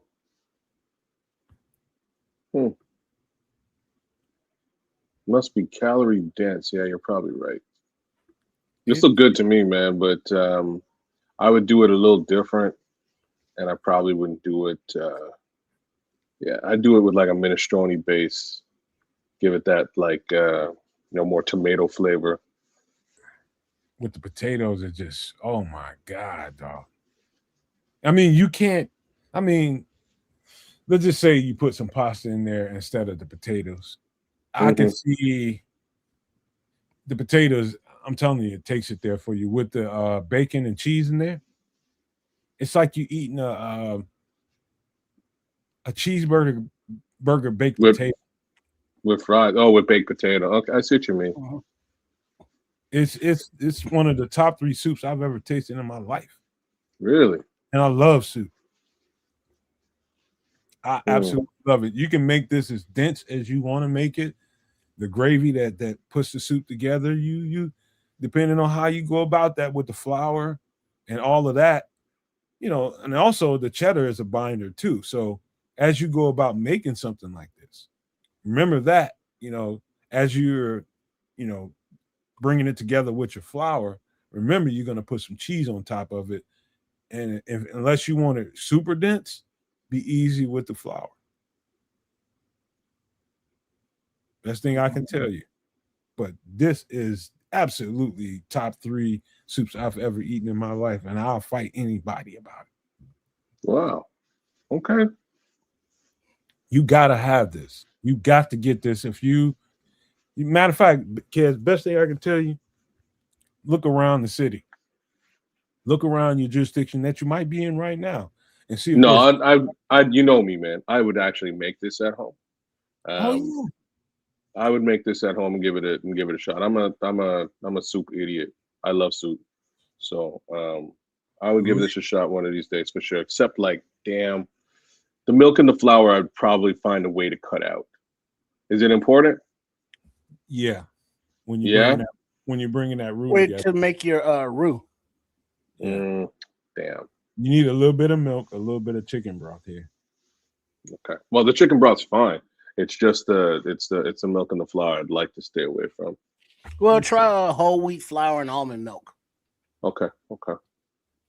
It's like the chicken broth is going to go in there a little bit earlier as you're getting the meat and onions and carrots and all that going on. That's gonna, as you're seasoning all of that up, that's when you put the little, after you kind of caramelize your onions and all that kind of stuff, that's when you go in with the little chicken broth and give that a little bit of, stir around. And as that start to cook in the broth, as you're starting to bring that, when you're ready to bring that roux together, that's when you use whatever binder you got with the flour. Just be light with it.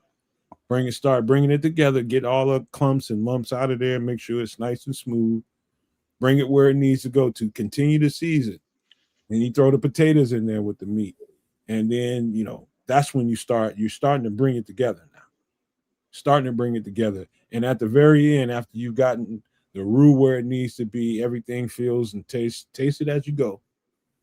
That's when you put the cheese on top of that thing and start bringing it together. Bring that into the roux. And at the very end, that's when you throw the basil or whatever you want, green you want to throw in there, and then crumble that bacon over the top of that. No, okay. That's not butter, Red Baron. That's cheese. Yeah, the butter goes in there around the time early. You put chicken broth in there. Yeah, the butter's already cooked in. And this is a dish that I've made before and would definitely eat again.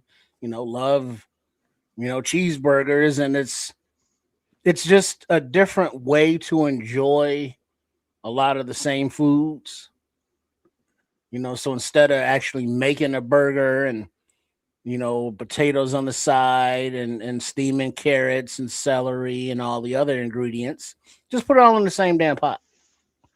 Trips, this is everything I like about food in a bowl. Yeah. It really, like, I try to stay away from flour and milk, but as far as everything else is concerned, that's basically what I'm trying to put in my damn soup, period. Yeah, and the only somebody said, don't forget the garlic. Garlic's up there. And ginger. Ginger might be a little overpowering for this. I wouldn't put ginger in this particular soup, but I think he's commenting on JCN's comment saying the holy trinity of like soup is onion, celery, and carrots. And I wish I could argue with that. I would consider it a holy quadrinity. I don't know if that exists, but I think it sounds pretty decent. I'd add garlic in there. Garlic got to be in there. Garlic is definitely in here on this, but yeah, it is. The outstanding flavors in here are the garlic, the onion, the bacon, and the cheese. I bet you're overlooking the carrots, man. The flavor profile of carrots is so important in soup, man. It's why I love carrots. They're just side piece, Keith. Well, I put in a dish tonight. Speaking of the vegetables, crank out the Instapot, diced celery, carrots, onion, then minced garlic, and then salt, pepper, little onion powder, little garlic powder, because those are different flavors, but still throw those in there. Saute those a little bit. Then what up, Shorty? And no, this Shorty. This is Nomads. But and then you put that in there, and then you dump in 2 cups of rice, just brown rice, and then 3 frozen chicken breasts right out the freezer, and put in like 6 cups of water, throw in a bouillon cube or a scoop or better than bouillon. 25 minutes later, you open that up, you shred out the chicken breast, you got a beautiful rice, chicken and rice vegetable soup. Easy, delicious, and it's healthy. whether you are, need something to convalesce with, like if you're sick, or if you just want to eat healthier. From the ingredients, it's fast, it's inexpensive, and it's a lot like this cheeseburger soup by using, your ground beefs and just making something that you eat all the time, just kind of in a different form. You know what, kids? If you go this route, if you want to make this, what makes it could be a little troubling is the volume that you're making in. So if you want to make this, make it in a small portion, so you don't have to go in with the stuff you're worrying about. Hardcore, you know what I mean? So make a, sample size, for the first time around, just for yourself maybe. And you don't. I'm smiling because I don't think I've ever made soup just for me. You know what I mean? I know it's hard, man. I know it's hard, but to get the smaller pot out and just take the same steps. I'm making soup for everybody, and it's much like somebody in the chat was saying. I think it was Top X Sports, but he was like, everything that's coming close to expiry in your fridge is soup, and I cannot argue with that at all. If something's ready to go, okay, it's going in the pot, man. You know what I mean? Cooked chicken a couple of days ago. It's going in the pot. We're gonna repurpose that thing into something fresh and flavorful. I heard somebody recently tell me, man, nobody eats soups and chili in the summertime and the springtime. I'm like, you ain't met me. What's wrong with them people, man? I don't know. Eat yourself some damn soup. It's good for you. Any time of year. Yeah, man. But you know what? If you like this one, you might love the next one. What do we got? What do you do now? Lamb. What have you done? Okay, well. Ingredients: yellow onion, carrots, Yukon potatoes, garlic, olive oil, dark lager beer, beef broth, butter, and lamb shank. This is probably delicious.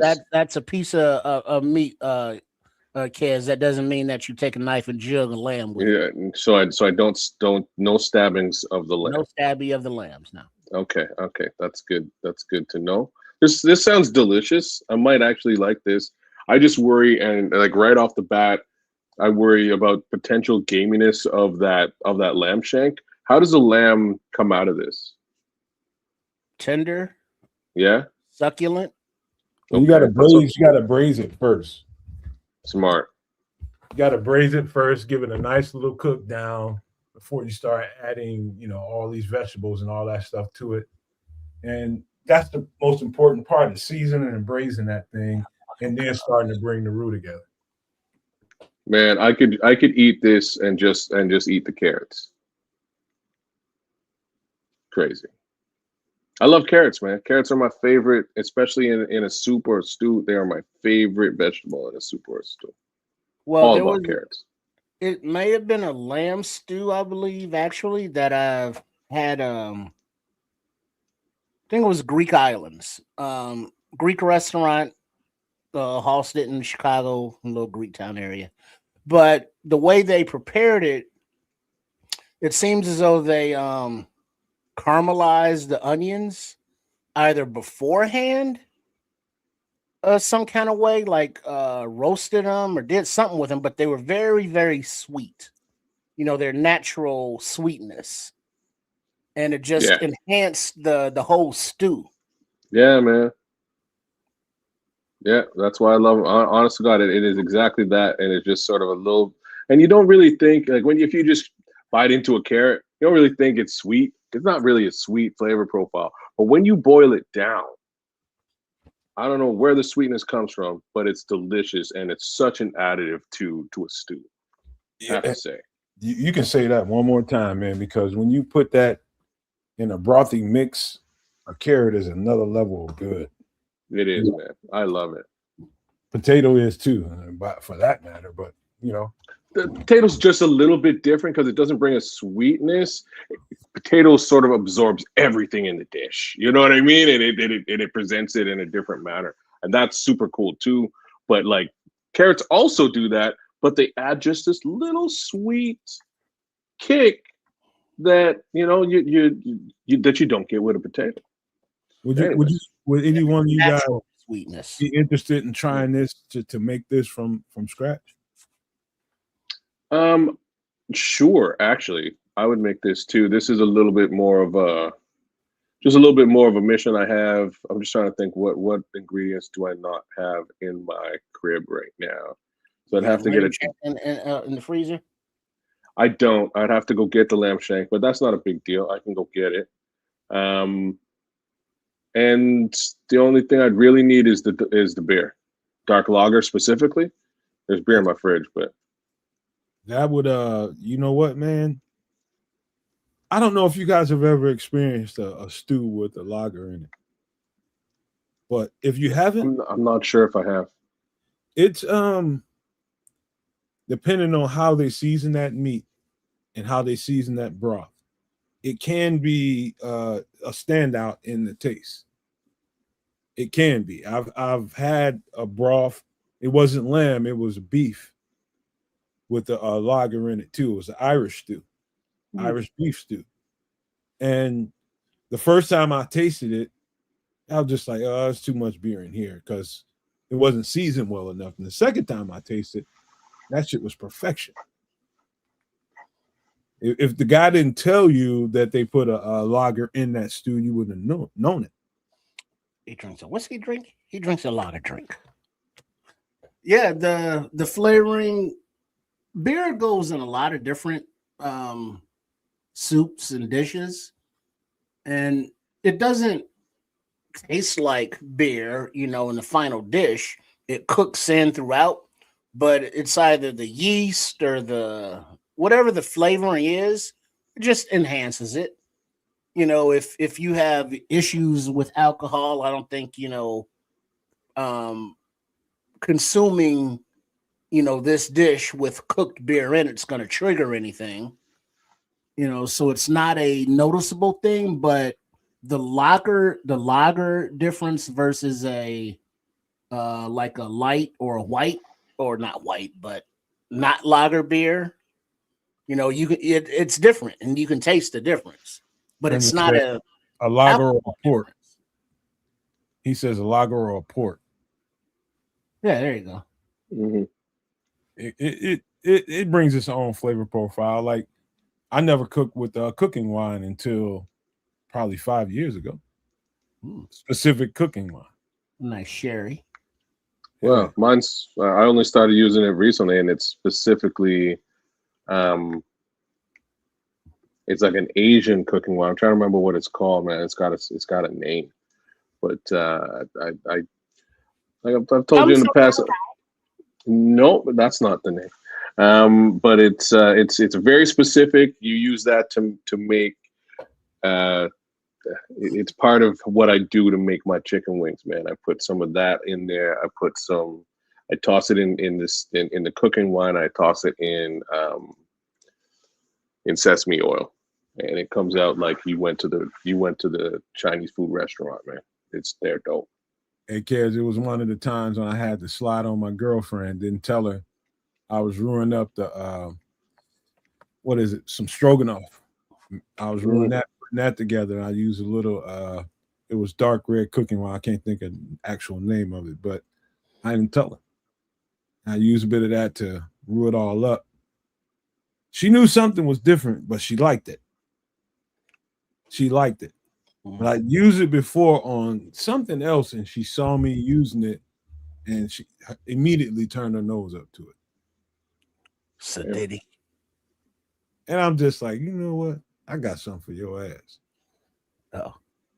What you don't know ain't gonna hurt you. Number one, not with me. Number two is you see something and you just automatically just shut your mind off. But yeah, I got it with the stroganoff.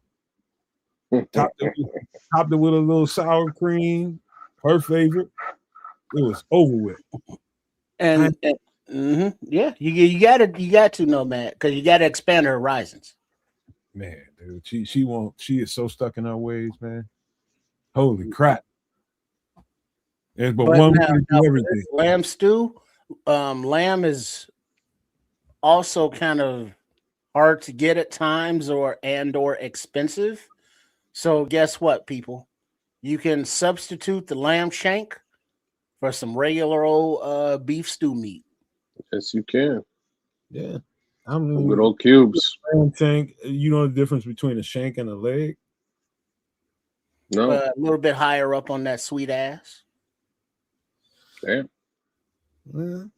Tenderness might have something to do with it. Toughness might have something to do with it. But I'll let you guys figure that out. Well, I always thought it was more like the difference between, let's say, the gluteus minimus and the gluteus maximus. What's a pork shank?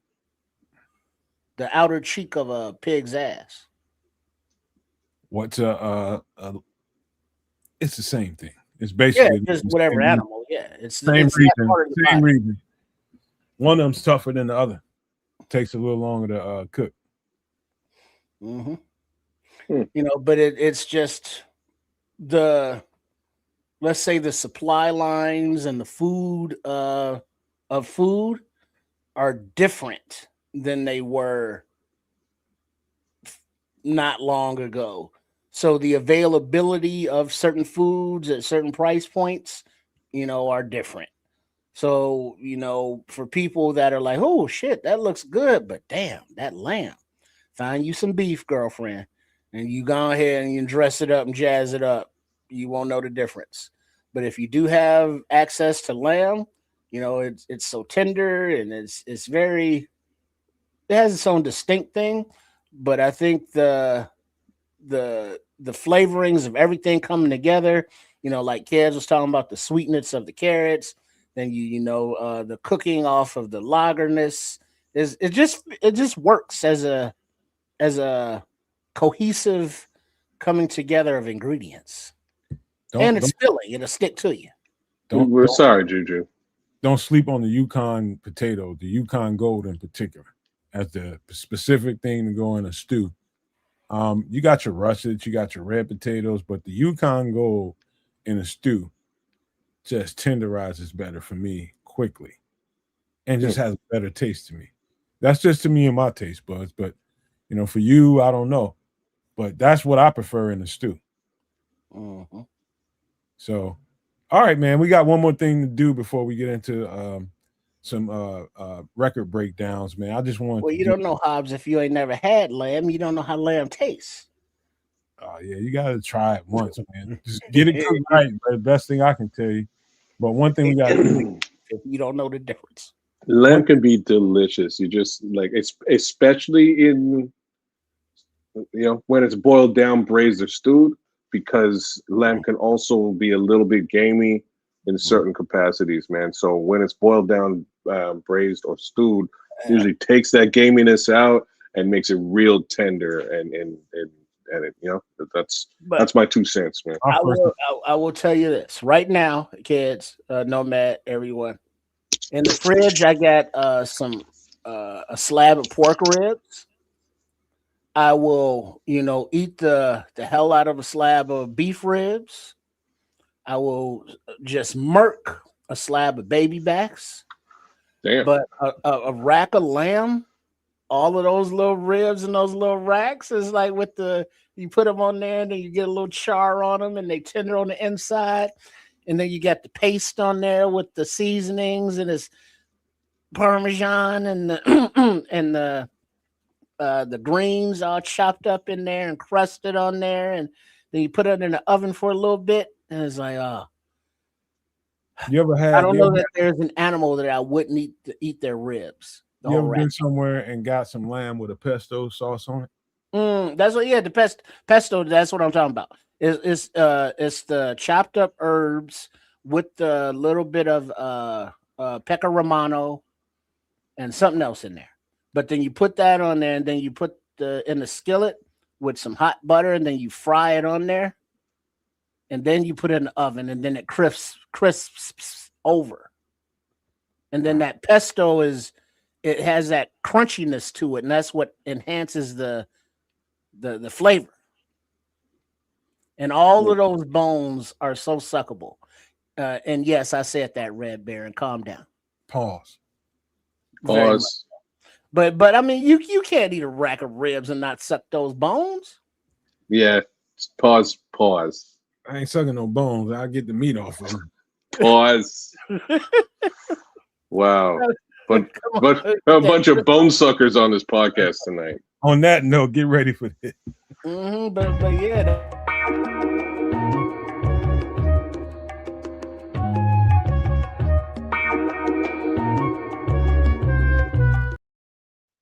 Excuse me, but we had to do one movie breakdown real quick, only because of performance. I had another one that I wanted to do, but because we want to get to some of these records that we want to talk about, I'm gonna stick with this one. We'll do the other one.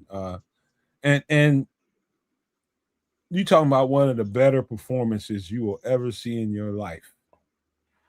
Like some of the cut-ups of the preparation with actual Ray Charles, Jamie Foxx playing this role. It's out there in social media. You can go on YouTube and see Jamie Foxx preparing and practicing with Ray Charles, getting him where he needed to be to perform this role. One of the better performances you will ever see in your entire life. If you live another 5 more lifetimes, you will never see very much better than this. I hope you guys saw this movie. Because if you know what? I didn't see this. I didn't see this movie. Wow. I feel terrible about it.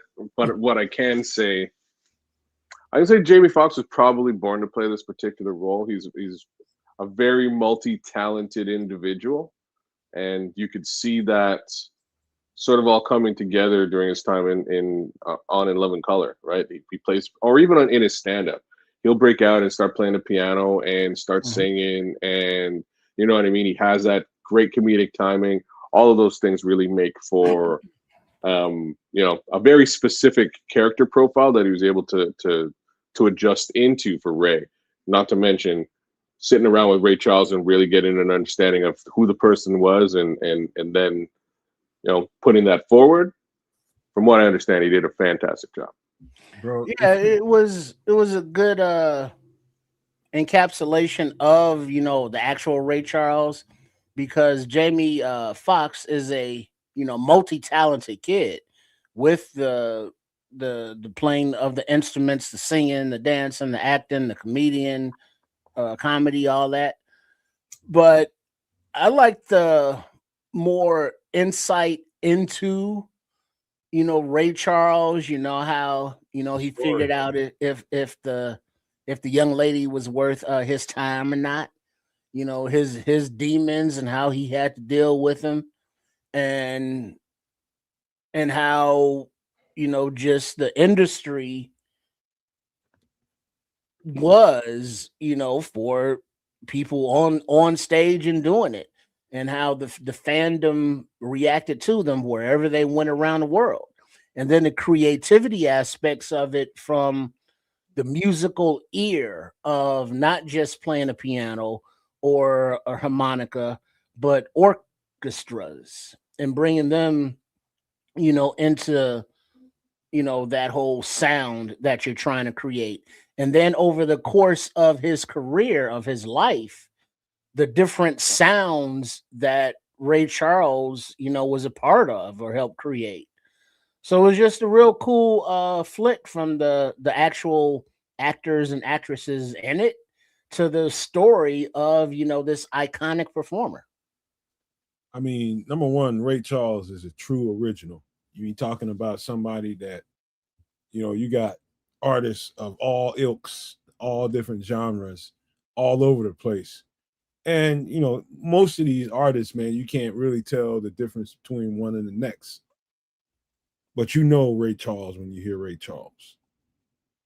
He's one of a kind. And there's nothing else to be said about that as far as he goes.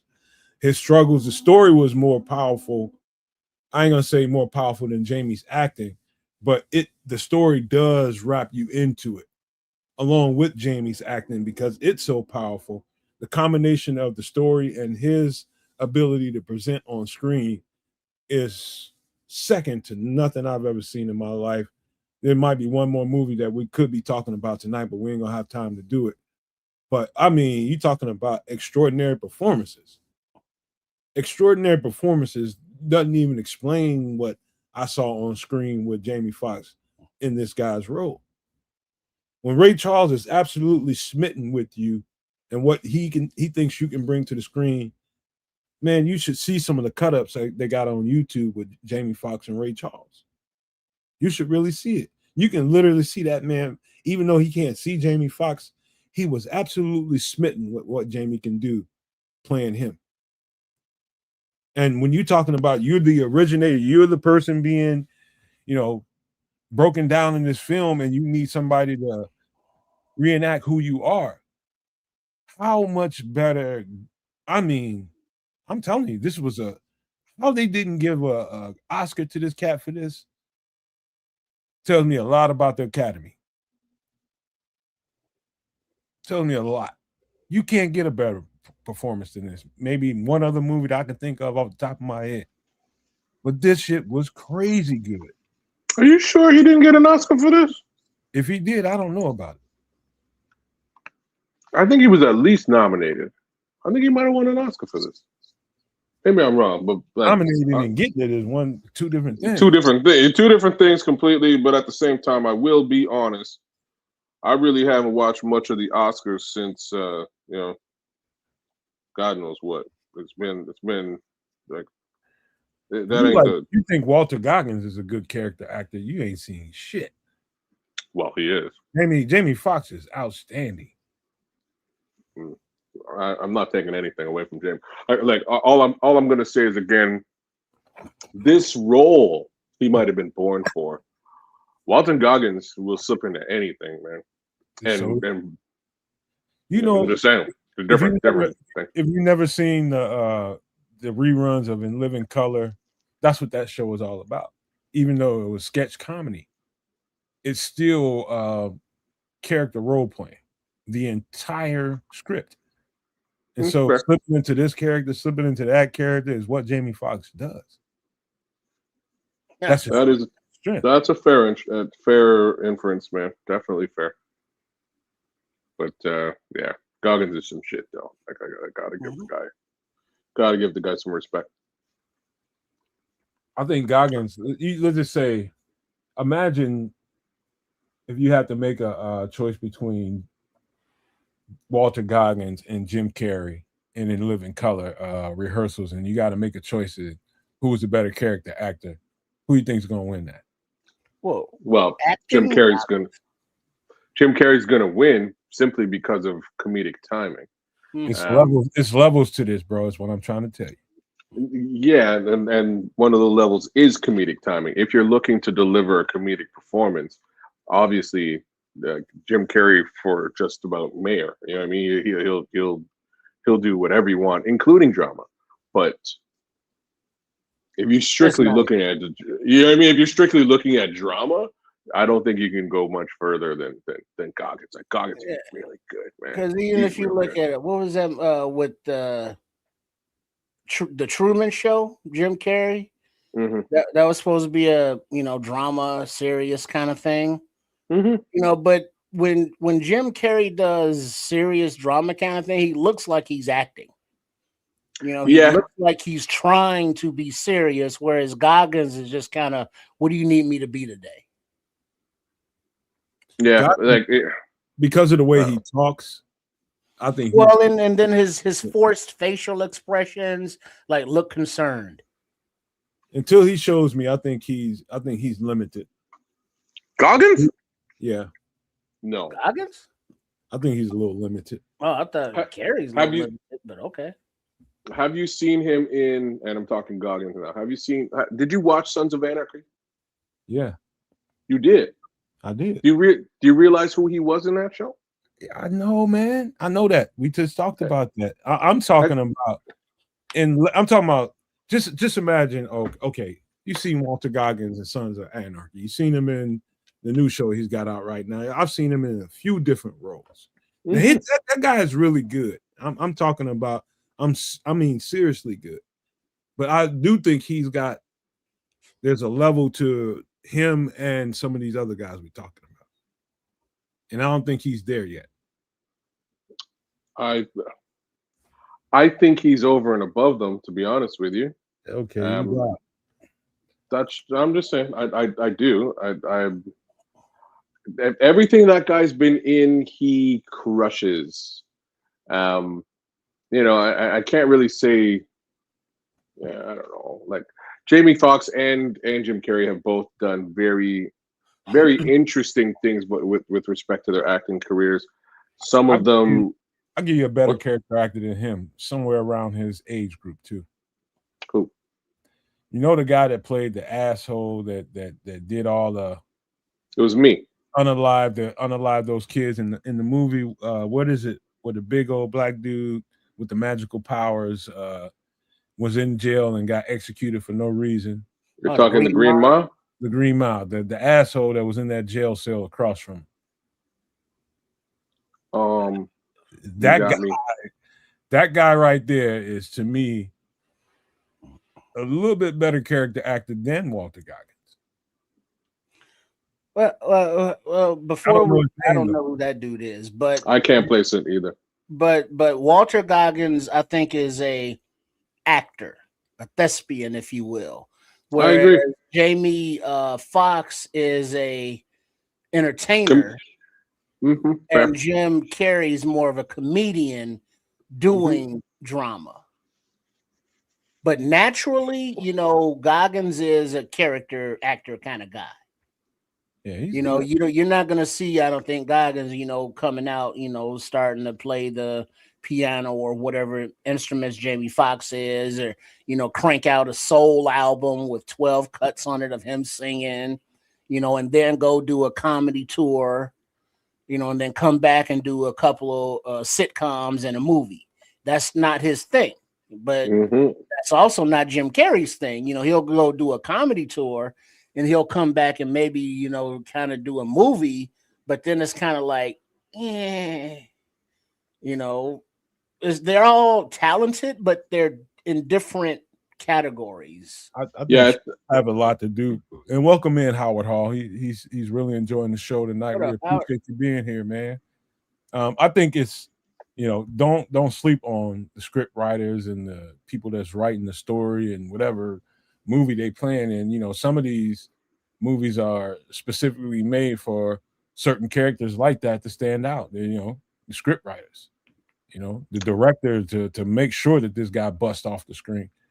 Yeah, I don't know. Now I gotta zero in on Jim, right? Because Jim is a great example of some of what you're describing, because he's done, obviously, over the top comedy. He's done middle of the road drama with a comedic spin. He's done dark comedy, and then he's done drama. Like, he's kind of done all of these angles of just acting in general. And it's interesting to see how he did it and how those different roles landed with the people. Like his role as Andy Kaufman almost made him lose his mind, right? Like, and that's how committed he was to that role. At the same time, not sure if it really landed with the audience at all. His role in, there you go, like his role in Cable Guy. Cable Guy.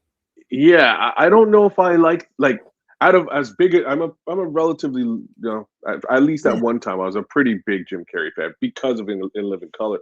But Cable Guy was the one movie where he was like, all right, so I'm gonna just be like straight this entire movie and let the writing of this film sort of speak to the character.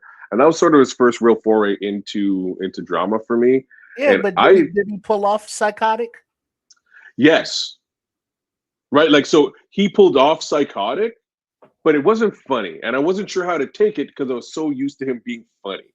You know what I'm saying? So that was my, like, I was Cable Guy took me a couple of times to watch to really gain an understanding of what he was trying to do.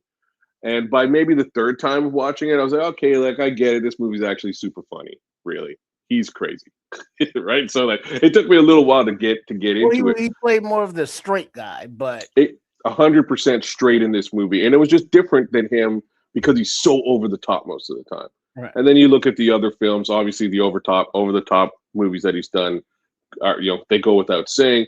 And then you look at Truman and what's the other one? Yes Man. And even Yes Man is more comedy based. Truman is less comedy based, but again, the direction of the film was the direction of the film, and it spoke more for the film than Jim Carrey did, right? So it's just interesting guy. I would never compare Jim Carrey and Walton Goggins. So. Well, let's just say this, man. The difficulty of someone with extreme comedic timing, somebody with nothing, the entire world admires how good someone's comedic timing is, and that's the way they accept you in that vein. Imagine how hard it is to have to go into a whole other genre and have people receive you in that way. Imagine the difficulty. Like, it took Robin Williams, one of the better, most talented comedic timing act. It takes some time for people to accept you outside of that vein. And so I just respect the dexterity that an actor like Jamie Foxx has, because he came into our world as a guy with great comedic timing. Well, you know who you're describing, Nomad? Who's that? Let's say he's a Bears fan, and he used to have a namesake on the team that played offensive line, Bill Murray. Bill Murray's SNL back in the day when he was still young, all of the movies that he's done, have you busting a gut rolling. But then, later in his career, he's gotten more into dramatic acting. Bill Murray can do no wrong, bro. Imagine how long it takes for a guy like that to break into more serious roles. Well, shit, it took him 40, 50 years. I was going to say about 40. These guys are doing it fairly at a young age. Well, Jim had that gumption, right? Because he did things a little bit differently. Like Robin Williams, for instance, sort of had to work his way into it along the lines of what we're talking about with Bill Murray. Eventually, he got into that dramatic case scenario. Jim just made a ton of cash off of comedy and was tired of it. Right? He's like, I'm sick of acting like a fool all the time. I'm tired of being everybody's jackass. I want something. You know what I'm saying? Let me do something a little bit different, see if I can get paid doing that too. And that's why he sort of got into it relatively quickly.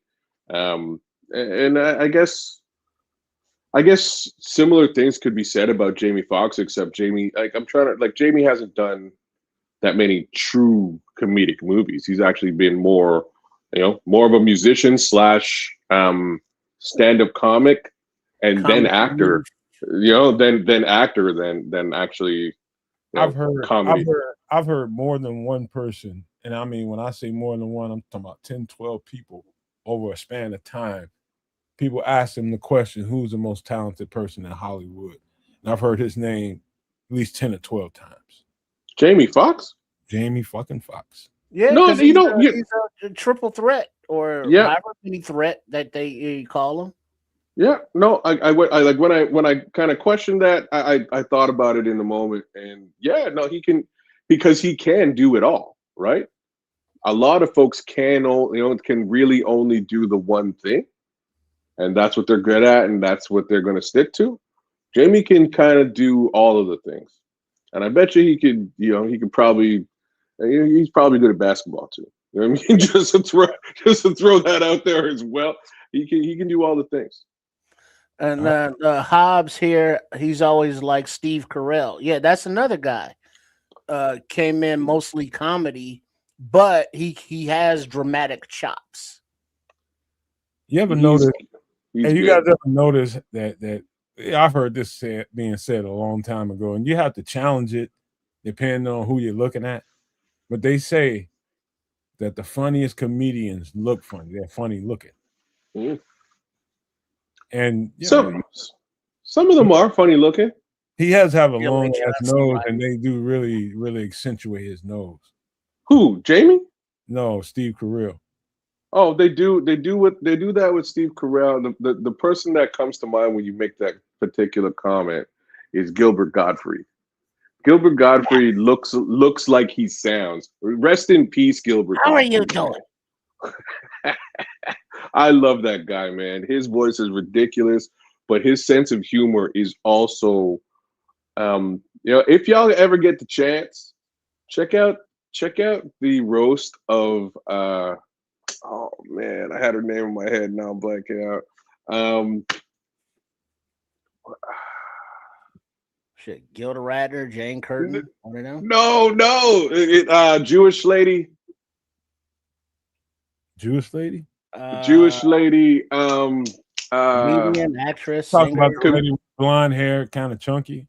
Not chunky, skinny as all heck. She does Fashion Police. Fashion. Like Joan Rivers? Joan Rivers, brother. The roast of Joan Rivers. Holy cow. Gilbert Gottfried goes off the chain with it. And if you haven't seen it, you kind of need to see what he says in this. I will just say that he says that he has sex with Joan Rivers. And it is probably one of the funniest descriptions I've ever heard in my entire life. And it's top 5. Because he talks like this. That helps. And there's nothing romantic about how he sounds. One of the funniest MFs you'll ever see on screen is goddamn Martin Short. He's goofy. I don't like him. He is. And I'm Canadian. I'm supposed to like him. I love the bromance between him and Steve Martin. Man, that worries me. I'm not sure if I find him funny either. I'm serious. I'm serious. I'm not sure if I find him funny either. Like barring the jerk. Shut your mouth.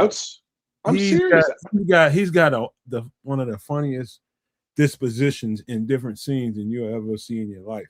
Depending on what scene he's in, he's gonna poke out like a sore thumb. It doesn't matter who's on the scene with him. Because he's very self-deprecating. Yes. He's gonna make himself look like that. I mean, he doesn't care. And that's I was watching Three Amigos the other day, man, and I was just like, man, like, Chevy Chase is one thing, and apparently he's a total asshole. But these other two guys, did I ever really find these two guys funny? And facts of the matter is, Martin Short, and again, I'm Canadian. Martin Short gets mad billing up here, y'all. I'm just saying. Just now, I never knew he was Canadian, bro. You didn't know? Never. I didn't care. Didn't he come from Kids in the Hall? Okay. No, he came from Second City. Second City, okay. Which is before Kids. Yeah, it's before Kids in the Hall. So there's a lot of Second City comedians wind up on Saturday Night Live and stuff. Yeah. Well, Lauren Michaels connection. He was on Second City. Exactly. Like, you know what I'm saying? So that's where that connection is born out of. But I just never, I don't know, man. Never really found Martin Short funny, man. Hey, man, listen, to round out this conversation about Ray and this movie that Jamie, to me, hit out of the park. I think when we get through with the presence of Jamie and knowing that this is going to be, for Ray Charles, at least in his legacy, this is going to be something to be remembered. He did his damn part to the max. But the story was even as good as Jamie's acting. The story of Ray Charles, as best they can encapsulate that thing in this movie, was very traumatic. The time that he grew up, the things he went through, how he lost his sight, the drug addiction, the girls, the philandering, and, just him advancing at a certain stage in his life into what he, how his life climax is just incredible to watch. Yeah. Good. Big shout outs to Jamie Foxx on that one, man. He did a bang up job. I'm going to have to spend some time and peep this for real one of these days, because I do yourself a favor, bro. I will. I'm very familiar with the talent that is Jamie Foxx. I just somehow didn't wind up spending the time to watch this film for some odd reason. I totally should have watched this. And shout out to the Scrolls for the Leslie Nielsen reference in the chat, man. I was at my conference today, and I was talking to, we're giving away swag, we're giving away socks, And I was talking to this guy. He came up to my booth. I looked down. He's wearing sandals. I was like, "Oh, surely you could use a pair of socks, sir." And he looked up at me. He's like, "Don't call me Shirley." And I was like, "Yes." I have a new level of respect for you, sir. You are clearly an Airplane the movie fan, and I have to shake your hand. But anyways, all right, we gotta shift gears, man. We're gonna talk about some hip hop, some classic hip hop. Where are we going? I'm gonna take you guys somewhere y'all ain't expecting to go, and we're talking about classic records. We got to give the South some love first. What you guys think about Outkast? This is not the first one. This is obviously the number 2. To me, this was their best record. To me, for my ears, I think. But I don't know. Can somebody read me the track list of this one? Trip, can you find the track list for me? Oh yeah, Outkast, Aquemini. Yeah, Rick, pulling that up now. I think the Slick Rick collab was on this one. So this is the 3rd album, right? No, it's number 2, I think. No. So the first one is Southern Playalistic. Second one is Elevators, right? I think Me and You. All right. And then this one is after Elevators. All right, yeah, this came out in 1988. 1988? No. 98, 97, 97? Hold on, let me get my damn spectacles. 96, 97. All right, this says studio album, Aquemini, Outkast. That's the one. 98. 98. Hold On, Be Strong, Return of the G, Rosa Parks, Skew It on the Barbie, Aquemini, Synthesizer, Slump, West Savannah, The Art of Storytelling Part 1, The Art of Storytelling Part 2, Mamacita, Spotty Dolly Aspalicious, Y'all Scared, Liberation, and Chunky Fire. Those are the songs. The tracks. Aquemini album. So this album, I went downtown to go and cop because, like, much like you were saying on when the album, new stuff come out for you guys on a Thursday, Tuesday or Thursday, Tuesday or Thursday. So I went down. I think it was Tuesday here. I went downtown to go and cop 2 albums that day, and the first one was the final A Tribe Called Quest album, which I believe came out that day as well, if not earlier in the week. And the second one was this album. And I slapped the first one in my CD player, as in A Tribe Called Quest, and I skimmed my way through it. And, you know, I didn't really like anything on it. I think I liked maybe a track or 2. They were okay. And then I put this in my portable CD player, man. Holy cow. I played this thing through multiple times just walking around downtown. Because, you know, I call it my rounds. I used to go do my rounds downtown. I'll explain what that is on another show. But yeah, man, I used to go do my thing, and damn, I could not take this thing out the CD player, and it lived in that CD player for weeks. This album, in my opinion, one of the greatest hip hop albums of all time. That's my 2 cents on this. Spodiote is one of the dopest tracks of all time. The flow and progression of this album from front to back really shows you the dynamic between the pimp and the poet, as in, Dre and Big Boy. It really shows you the dynamic between the two. And this is at the height of the transition of the poet, right? The poet didn't really, at the first album, the poet didn't exist. Second album, the poet started. But this is the album where the poet really starts to shine. And this might, again, my opinion, should be in everybody's top 10 hip hop albums of all time, if not top 5. Damn, James, that's it, Scrolls. Yeah, man. Yo, one of my favorite tracks of all times. Love that. Love this album. You know what sticks out to my ribs about this record? It's the live instrumentation on this record. And the idea that they can go somewhere that nobody else took music to in the rap genre. You know, nobody was doing what they were doing. And the closest thing you can get to something as funky as this record or some of the jazzy stuff that Tribe Called Quest was doing. Other than that, these guys stand out like a sore fucking fat red thumb. I mean, that particular track you're talking about, Scrolls, is so funky. The bass, the guitar, the horns, like that. You know, everything is so synthesized in music nowadays, and it's one behind the other. But when you play live instrumentation and it's funky, this shit right here is spectacular. Kez is right, man. This is one of the better records of our lifetimes by two young cats out of Atlanta with a hell of a production team called I met one of them before. He passed away. Come on, help me out. The Dungeon Family. Dope, man. Dope. This one, that damn James, that one, and Art of Storytelling with Slick Rick. Two of the greater tracks on this one to me. You know, something to be said about that particular artist you just mentioned. He's never made a bad album. My bad.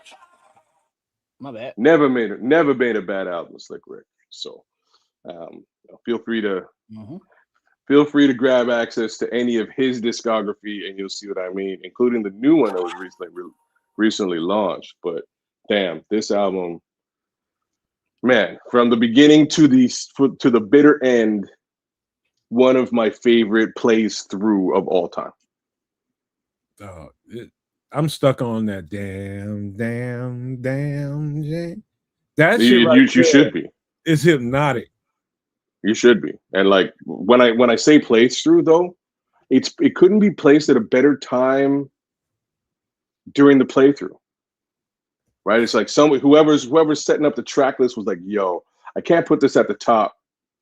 Can't put it at the end. It's got to sit kind of like midway through, but a little bit towards the end. It has to be the crescendo of this LP. And he placed that. Whoever did it, he put it in the perfect spot, and it leads so well into this into that track. But most of the tracks on that album are masterpieces, man. They're so well done. Dog, like Atlanta, literally. Like if you're around Chicago, and you know people, you might think, you know, being in Canada, Chicago is this, is that. But if you go around people in Chicago and you get around some good people, Chicago is so effing soulful. It's a shame. Like somebody invites you to their cookout, their barbecue or something like that. And you probably be expecting, hey, they're going to be playing a whole bunch of Kanye West and Twister and type shit. Nah, you probably won't ever hear that. You're going to hear a bunch of soul. Because that's what Chicago is. Like Atlanta was the closest thing I ever seen to what Chicago is personally. You know, I'm talking about with personal people that have been, you know, living in this particular area. It's very soulful down there. Atlanta is very, very soulful. So is Chicago. And so that kinship, I felt right away when I got down there. And I knew I got to Atlanta long after this record was produced. But I understood where this record came from when I got down there. It's it's a very soulful place. And this record is extremely soulful. It's got its silly moments and, you know, crazy moments, but this is a very soulful record from two rappers that weren't necessarily rapping on all these tracks. They're rapping on most of this stuff, if not everything. I'm trying to think if there's anything on there they didn't rap on. Talking. Yeah. Okay. Like the damn James. Yeah, it's my spotted Dopalicious Angel. I remember that damn thing like yesterday, and he just kind of talked his way through it. Yeah, okay. It's talking, you know, he's being soulful. Yeah. No, this is in my opinion, this is truly a classic. This is really where this is strangely in my opinion, probably the true end of the reign of the East Coast. This is really where that ends. A Tribe Called Quest had basically, at least in my opinion, fallen off at that time. And the West Coast had a full foothold in what they were doing, and now the South is sort of laying some claim to what hip hop should be moving forward. So it was a real transitionary album, in my opinion, this particular album. But like I say, I love this thing from front to back, and I do also love most of all of their stuff. And it's kind of funny because you know, that first album I was talking about, Southern Playalistic, it's a weird LP, man, but it's dope too. And there's a lot of instrumentation on that album as well, right? Feel free, you know, if you haven't had the chance to go back and really check it out, man. Really well put together. CeeLo and 3000 was the star to that album to me. Of this one, Aquemini? No, of the first one, Southern Playalistic. Of the first one? Okay.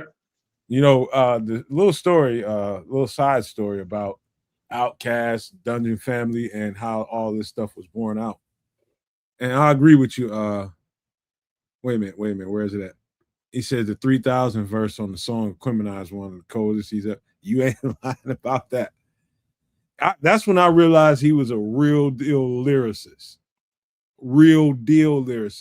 Not too long after this, Benz and a Beamer came out on the New Jersey Drive soundtrack.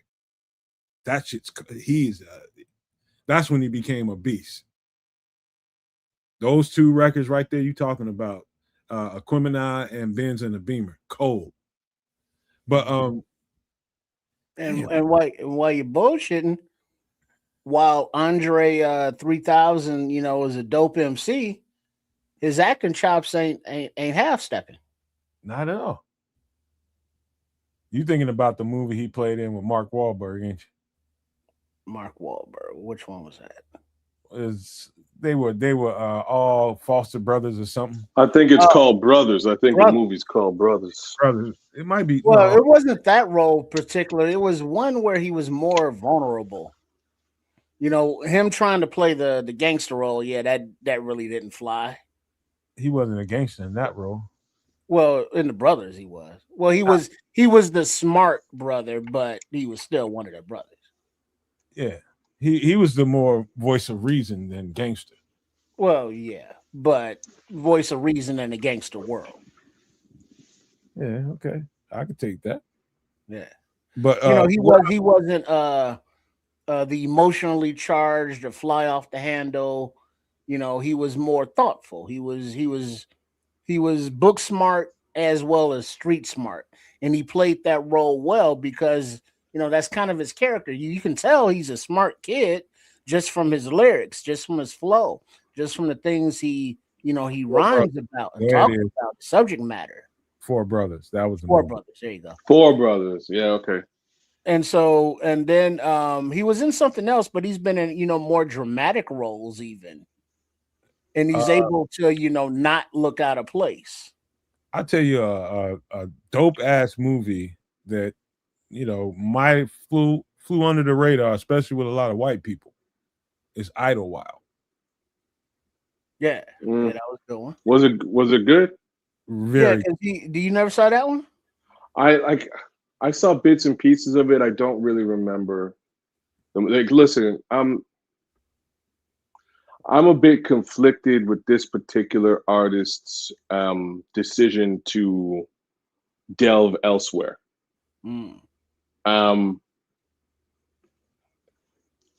He, in my opinion, easily top 5 rappers of all time. I don't give a shit what anybody says about this. Give him top. What's that? Talking about Dre? I'm talking about Dre. I'm talking about Dre.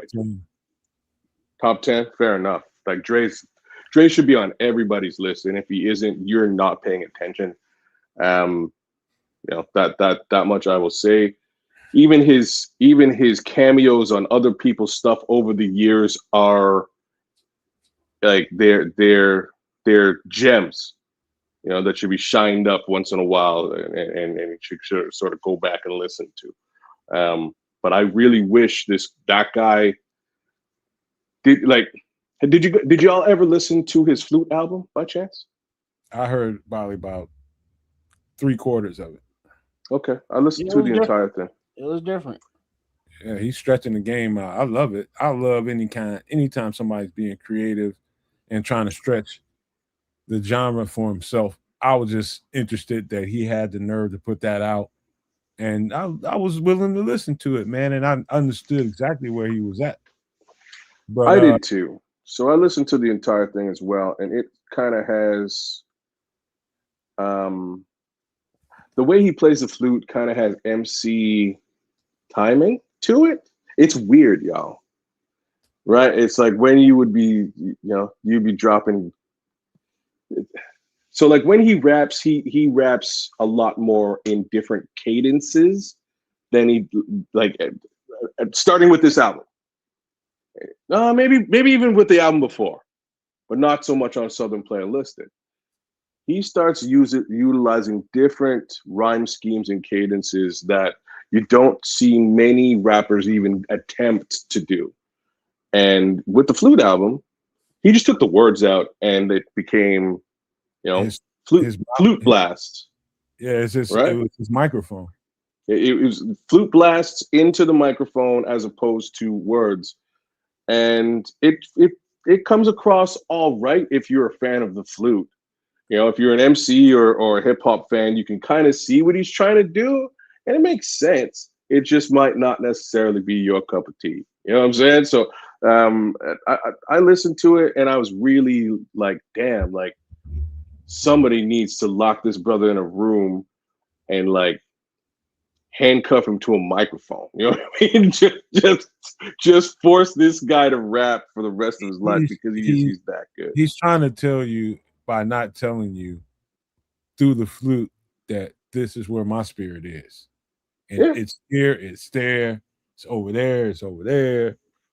I'm expressing to you how my mind and my spirit is working right now. And I'm not going to tell you exactly how that is. I'm just going to express it to you, is what that sounded like to me. It's just the cadences, right? It's like, here's the pattern and cadence that I would come up with for a rap, but I don't have the energy, time, or effort to really input the bars or the references or, you know, popular culture or any of that shit into this thing. I'm just giving you the framework of it in a different, you know, with a different medium, and that medium was the flute. And it was, like I say, it was weird, but it was also kind of cool. I applaud the effort. I clearly the effort kind of fell short. Somebody lock this guy up and make him rap. Damn it! All right, please. This is one of the best records ever produced in the rap genre. I don't even want to put it in a rap genre. This was just a record. Period. Yeah. You know, but this don't sleep on what Outkast brought to the table in their time, you know, and who knows what they might do in the future, but man. But we were talking about Dre, Andre 3000. What about what's my other dude's name, the producer? Big Boy? We got a producer. Side piece Keith. That's what he is. But he's not really put out anything, has he? Yeah, he has. Yeah, he has. He's put out a couple of things. Put out a lot of stuff. Oh, okay. All right. I just haven't been aware of it, I guess. Yeah, he's put out a few things, and again, because unfortunately he's not like I said, the other guy is one of the, in my opinion, like 10 greatest rappers ever to exist. He's just not, you know, Big Boy just isn't one of the 10 greatest rappers to exist. I ain't saying he's good or bad. He's all right. And that's the type of response he would get for the stuff that he's dropped after Outkast. The difference between those two creatively is like a rag and a much desired relic. you could have used any possible comparison here, and it would have been apt. Like it would have. I was thinking like water and fire. You know what I mean? Like just any general comparison of two things that are not related. Was I wrong? No. I'm saying you could have used anything, and you would have been right. You were definitely right, man. I don't want to put him down. I don't want to put Big Boy down, but that's the difference between the two. You know, it's a vast difference. It is huge difference, man. He's basically a one-trick pony, and Dre is like the constellation of the universe. Yeah. Like again, Big Boy's a good rapper. He's a good MC. Period. You know, he does what most rappers do. You know, you have more or less a cadence that you use. You run that cadence. You spit bars around that cadence. People like the bars. They buy your stuff. That's not what Dre does at all. No, that's why I never thought Big Boy as an MC. Yeah. It's like, sure, he rhymes, but no. Yeah, that's basically what it is, Crimson. Big Boy is good, but Dre is great. 3000 is great. He's right. Well said. It's true. All right. Let's jump into another genre before. Ooh. Let's just jump on this, man. Let's just jump on the obvious. We're bending genres. What are we doing here? Where are we going? Illmatic. Oh. In every. That's not a genre, I don't really right? respect. I ain't gonna say I don't respect them, but I take it for what it's worth to me.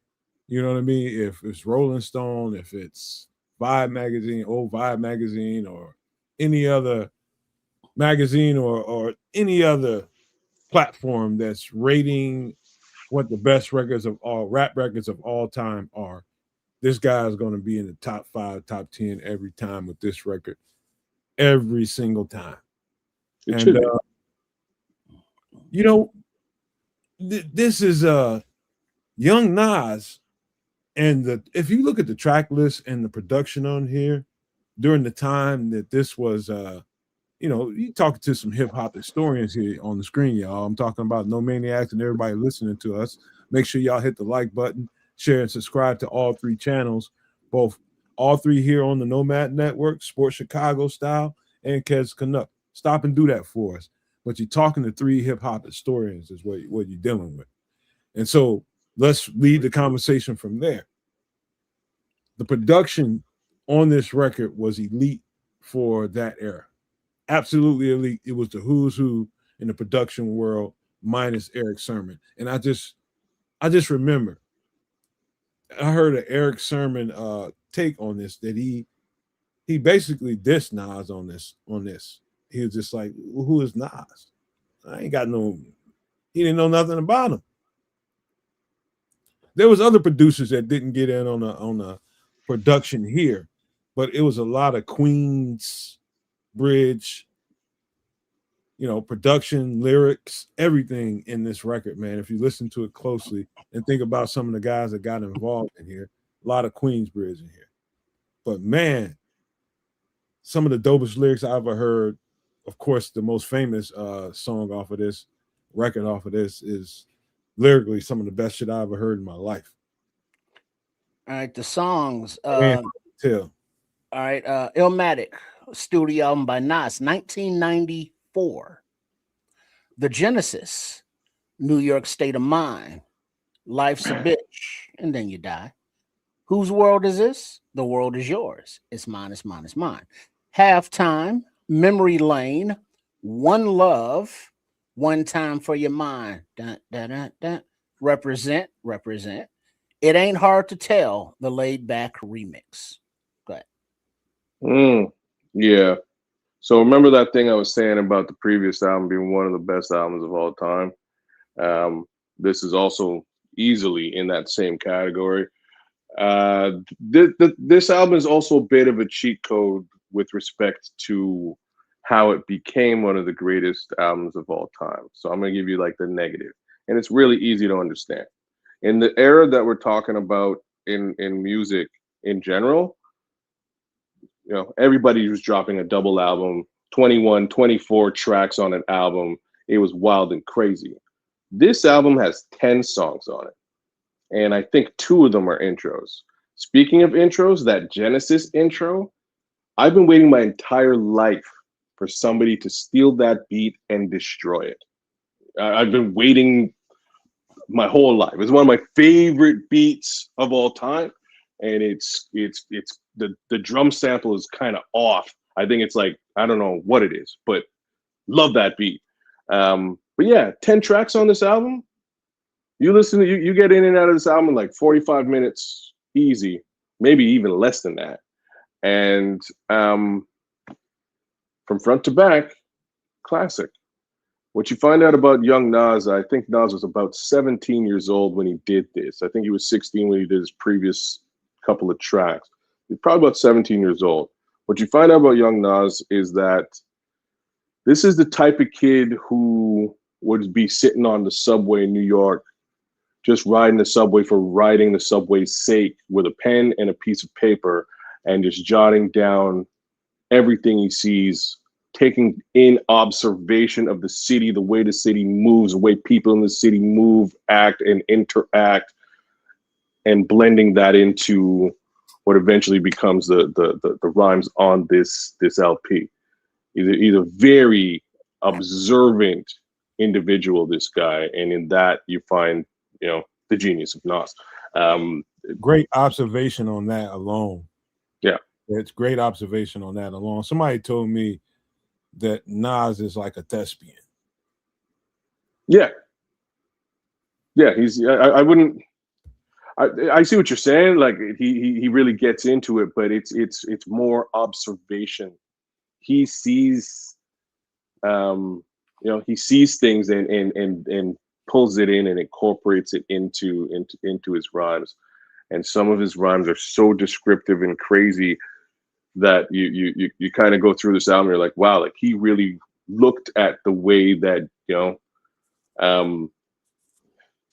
he looked at the cycle of life from jail term, that he sees with friends within the area that he's grown up with, and how it affects them when they get out versus how they got there in the first place, and incorporated that into what he's the message he's trying to convey.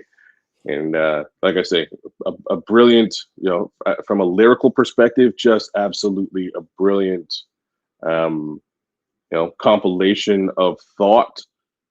The production end, much like what you were saying, Nomad, the production end on this album, basically, they just put together a team of, like, I think it was like maybe 6 to 7 producers, something to that effect. It's a small contingent of producers, many of whom were from the Queens area, Extra P being one, Q-Tip being from Queens as well, and then Pete Rock, who's not from Queens, he's from Mount Vernon. Yeah, I'm trying to remember who else helped produce on this album. I think there's Large Professor. Yeah, I said Extra P. Yeah, I said Extra P. So Extra P is Large Professor, same guy. Yep. Did Havoc produce on this album? Yeah, he produced on that. Okay. So there's some more Queens. I believe he did. This maybe not this one. I'm not sure. I'm not sure if he actually produced on this album. I don't think he produced on this album. I think. Hey, before you keep going, I have to say this before I forget about it. But you talking about how he observes and how his process goes. I remember the first time I let somebody hear a beat that I did, one of the first handful of beats that I did. I'm talking about outside the studio where the person that I made my first beat at. Mm-hmm. I remember after I got my own equipment and started making my own stuff and making a bunch of it, I let somebody listen to like a few of them. And when he was a rapper, I just pulled the dude off the street, and he was just like, man, what the fuck do you be thinking about, man? I was just like, I observe, I process, and I deliver. Much like you talking about here with Nas, it's in a lyrical way he does that. That's the same thing that happens with people that produce music. You observe, you process, and you deliver a certain something that you observe in your way. Well, his way is Nas has always been, since he's been on the scene, in his delivery for his rhymes, his movie roles, whenever he dabbles into that area. He's a very stoic kind of fella. Eclectic. He's not a laughing, cracking jokes. He's always serious. He's looking at the serious side of the life and the death that kids referred to. Rikers Island to the projects, to the subways. His reflection of society is dark. Because he's come from dark places, and it just kind of flows through his lyrics, his whole persona is just very like. He's a thoughtful guy. Yeah. You know what else to bring to layer onto that? One thing that shouldn't be left out in his upbringing, he was raised by a jazz musician. Yeah, Uladera. Yeah, his dad was, just imagine growing up in a house full of jazz music, a horn player, and how deep in thought you probably would be listening to jazz your whole life. And jazz will bring that out of you. It's a very, I don't know who listens to jazz or even is interested in listening to jazz, but jazz, the melodic quality that comes out of jazz will produce deep thought just by way of the sound of that music. There's something in that melody that produces deep thought. Yeah, if you're a horn player, if you're a horn player, you're going over top of the standard framework of the music in front of you. You're literally creating the sound, and that requires introspection. It requires observation. So I'm right there with you with what you're trying to describe there, and sort of seeing his dad Uladera go through his creative process would likely have influenced Nas in some capacity. But man, like on this album, you really get to see what he was trying to do, and it makes perfect sense. And then it was just a question of taking those etchings while he sat on the subway and putting it onto and putting it onto some of the greatest production available of the time, and they really secured that. It doesn't matter who you're talking about. Any of those producers on this album did some of their best work, period. That guy's thought process is underrated. I mean, it's almost like when you start really thinking about it, it's like listening to, if you've never heard a Thelonious Monk album or anything like that, you probably should. It's a treat. Yeah. Listening to Thelonious Monk and then turning on an LL Cool J record right after that is kind of how you can describe Nas. He's coming up in two different worlds at the same time. Yeah. And what's coming out of his mind and his mouth is a product of both of those worlds. Yeah, that's a very good description of what he did on this album. And again, I truly appreciate this album. This is easily one of my favorite albums of all time. I do go back and listen to this every so often because it still tracks to a certain degree. But like I say, bit of a cheat code on this one because it's only 10 songs. I wish this album had closer to 18 to maybe 20 songs on it. Strangely, if it did, I don't think it would be anywhere near as good as this 10-song comp. Like during our in the era of this album, to me, this is much more of an EP, an extended play, than it is an LP. Okay, I can take that. I mean, just by the sheer number of tracks. Length, 100%. Yeah, I can. At that time, I imagine that was a little bit short of the standard, but right there around a standard at that time. No, it was literally almost 50% of the standard, if not. I'll take that. Yeah, if not less than 50%. I cannot say that it dilutes the quality of this album. Album quality is, like I'm gonna say like 98% album quality, because again, they pulled any FOD or any BS tracks that they might have even put onto this thing out, and they were just like, these are 10 of the dopest songs ever. have to be incorporated in this album. Here you go. But everything else we flush. It ain't hard to tell. Was like that shit was magical. I don't know if I'm captivated with his lyrics this is a young boy that's giving these deep, dope ass lyrics. This is a boy. And the production on there, kids, don't do that because we can hear all that. Oh, really? Sorry. Yeah, loud. But the horns on that bridge, it ain't hard to tell when the horns start blaring. That shit is dope. Wherever that sample came from and how he played it into that. Wasn't that Human Nature, Michael Jackson? That's just what I was about to say. I thought it was a Human Nature sample. I think part of the beat is Human Nature, but I don't know that those particular horns were Human Nature. I think there was two different samples there. I don't remember horns. The most of the beat was Human Nature, like the ambience in the background. That's all Human Nature. Yeah. But the horns I think those are cut from some other sample. That's just me knowing music. I'm telling you, that's not the same thing. But that shit is dope. But that line, those couple of bars when he goes into Nas is like an Afrocentric Asian, half man, half amazing. Think of how deep of a thought kid this guy must have been at that age to come up with a bar like that. Brother, Nas is like an Afrocentric Asian, half man, half amazing. Brother, I'm just saying. The stuff on this album is super impressive. Personally, though, you know, his two, like the two verses I like the most aren't all in this album. They're either it's just before this album or just after.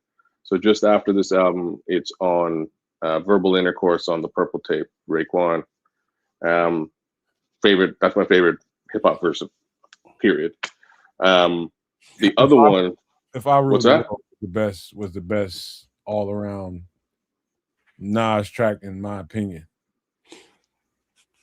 With Lauryn Hill. Like people love that song. I don't love it as much as other people, and it's just because of the general commerciality of it.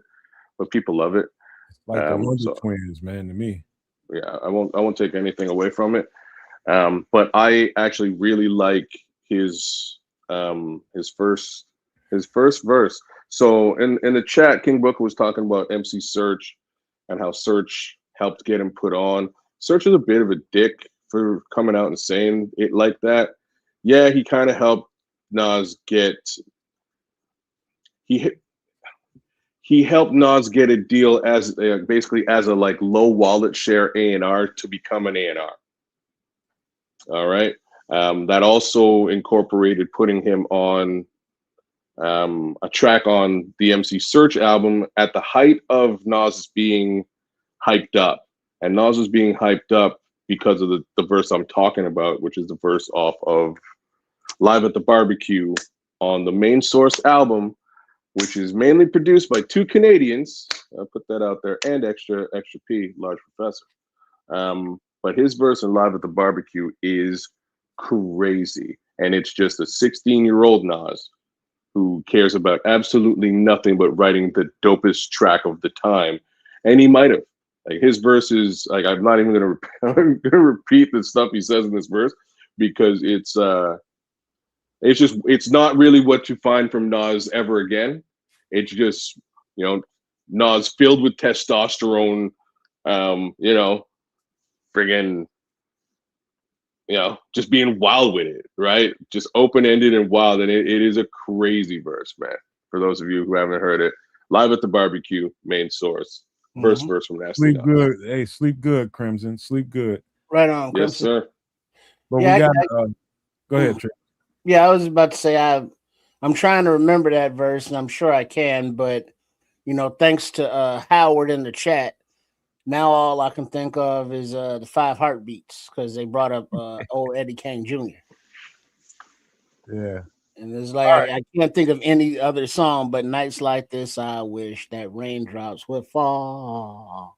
We're gonna do one more, and trust me, y'all, I got like 3 more to do, but we need to get up out of here. If y'all want to, we can do it, but we can stop here. Yeah, we can do one. We can do one. One more is good. I'm gonna try to get a good one. All right, this is gonna be a good one, I guess, for the out of town guy. Raindrops would fall. Okay, I can do this. There you go. Business is unfinished business. EPMD. One of my favorite records ever. All their records are one of my favorite records ever. So I'm one of those people who had every single EPMD album like as a collection. And shout out to my boy CJ for that, because he had most of it and just prompted me to go get the rest of it. This album is which album? This album is number 2 or 3. Second one. Now this is a unfinished business album by EPMD 1989. Yeah. So what you're saying? There Total it is. chaos. Get the bows No out. mass confusion. Sorry, keep going. Jane 2. Please listen to my demo. Haircut like Anita Baker. It's time to party. What's that song that comes on like dun, dun, dun, dun, dun, dun, dun, dun, dun, That's the next album. That's Manslaughter. No. That's on Who's Booty? The Big Payback. Strictly Snapping Necks. Knick Knack Patty Whack. Give a Dog a Bone. Ayo. You had too much to drink, and if it wasn't, You overdid it, Holmes. We're gonna get some big. Hey, Howie, keep tuning in, man. Howard, we're gonna get some big. We could have got to it tonight, but we ain't gonna be able to get to it tonight. Rough. Yeah, this is one of like it's not like it should not be in people's top 10 albums of all time or anything like that. Personally, I don't think so. But hip hop, come on, man, stop. I'm just saying it is definitely one of my personal favorite albums. You know what I'm saying? Like that's what I'm gonna say. If people want to, people out there love this album, I agree with you, because this album holds a special place in my heart. The song "So What You're Saying" might be, in my personal opinion, it might be one of the most important hip hop tracks ever written, and it's quite literally asking rappers like, "What the fuck are you talking about?" Yeah, like that's what the song is about. And we've gone through a sort of an era in the year 2026 where rappers were just mumbling shit, and people were like, "Yes, this is awesome," and nobody was asking, "So what you saying? What the fuck are you talking about? Are you saying something? Do you actually have some kind of a message? Is there anything of substance in this?" No? Cool. But not cool at all. Let's think about the 2 guys that's on the image here, and their choice in vehicles. One takes a big body Benz. One takes looks like a TA or something, a Trans Am or some kind of Camaro or something. Whatever it was, but think about how different that is. It tells you a lot about each one of their personalities. Man. That's one little side piece, but the music, we all know the music comes from E. Whoa. Well, whoa, my ass, we know that. That's not at this present time. That wasn't true. They split on. See, stop. No, they both did. Give me. Are you trying to tell me that PM one goddamn record that Paris is responsible about that became a hit? You're saying that Paris Smith did none of the production on this album? Look, everybody, just look at the interviews, man. Just look at the interviews, and you will know everything you need to know. Paris was the guy that was running business. E was the one in the studio doing the records. He ain't got nothing really to do. He might have brought a sample to E. E went and tore it up. But yeah, he's not a producer. Okay. I'll take your word for that. My understanding at this present time, he was doing some of the production, and eventually he wound up giving all the production to Eric because Eric was better at it. The songs that Eric did produce were actually the more, the things that people would consider hits, right? That came off of this album. You know how I figured it out, kids? It's when they broke up. When they split up into the Def Squad and the Hit Squad. And all the hit songs that the Hit Squad had, meaning DOS Effects, all those were Eric Sermon produced records. They just split up, and he took DOS Effects and their music. Eric took Redman, and the list goes on from there. But DOS Effects is Eric Sermon produced music.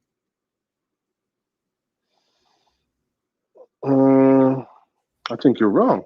I'm telling you, I'm not. I don't care who got credit for it. They told the truth on that together, sitting together in an interview. Maybe you're right. So I'm just trying to hold on a second. So Hit Squad became DOS Effects PMD. DOS Effects PMD. What's his name? Magnum Opus. I'm blanking out on the name of the rapper right now. Yeah, I know what you're talking about. And maybe Top Quality was the name of the rapper. And then maybe then also the two white dudes that never dropped an album. Exactly. So the other side of this is Keith Murray, Redman, K Solo, Eric Sermon, K Solo, who just sort of came. All had hits. Well, the only reason I'm saying like K Solo didn't do much after. Like he has an album that was again like more part of the original Hit Squad before the split. Right? K Solo after didn't really drop an album. He just dropped a couple of tracks here and there. And they're dope tracks. He got more down with BDP. Yeah, exactly. So I'm trying to tell you, the more talented of the two, we found out as soon as they split up. I agree. I completely agree that we found out that not only did we find out that Eric Sermon was more talented, we found out that he was a very talented producer. We also found out another piece to the puzzle here, which is a major piece. So Eric Sermon, in producing certain things directly after the split, got sued for sample clearance by Parliament P Funkadelic. Yep. And it cost him somewhere in and around $1 million to secure the use of Parliament's, like one of Parliament's more famous samples. I believe it's right off of Atomic Dog. That being the case, a lot of the production by Eric Sermon after leaving EPMD was rooted around utilizing this sample because he spent $1 million on it. And I don't blame the guy. The upside is a lot of stuff was just like, you sample that song, you're just getting funky shit. I don't care what's going on. You know what I mean? It's going to Redman's first record. What's that? All over Redman. All over Redman's first record. All over that album for sure, man. What the album has, you cannot have What the Album without that Parliament P Funkadelic sample. But he continued to use it on most of the other stuff that he dropped. Watch Your Nuggets, which is off of another track, another album. His stuff on Who's the Man soundtrack was again also heavily rooted in that sample. He really worked that sample to death, and it helped him, man. It helps really solidify him as a production mind, and not just the Green-Eyed Bandit second rapper in EPMD. So I truly have to say that. You know what I mean? The difference between, like, just to go and prove a point for you kids and what you just said, the layer onto that, you think about who you give great production credit to, somebody that takes samples and other people's music and twist it into their own version of what they want to do with it. That takes a certain amount of talent, I guess. Mm-hmm.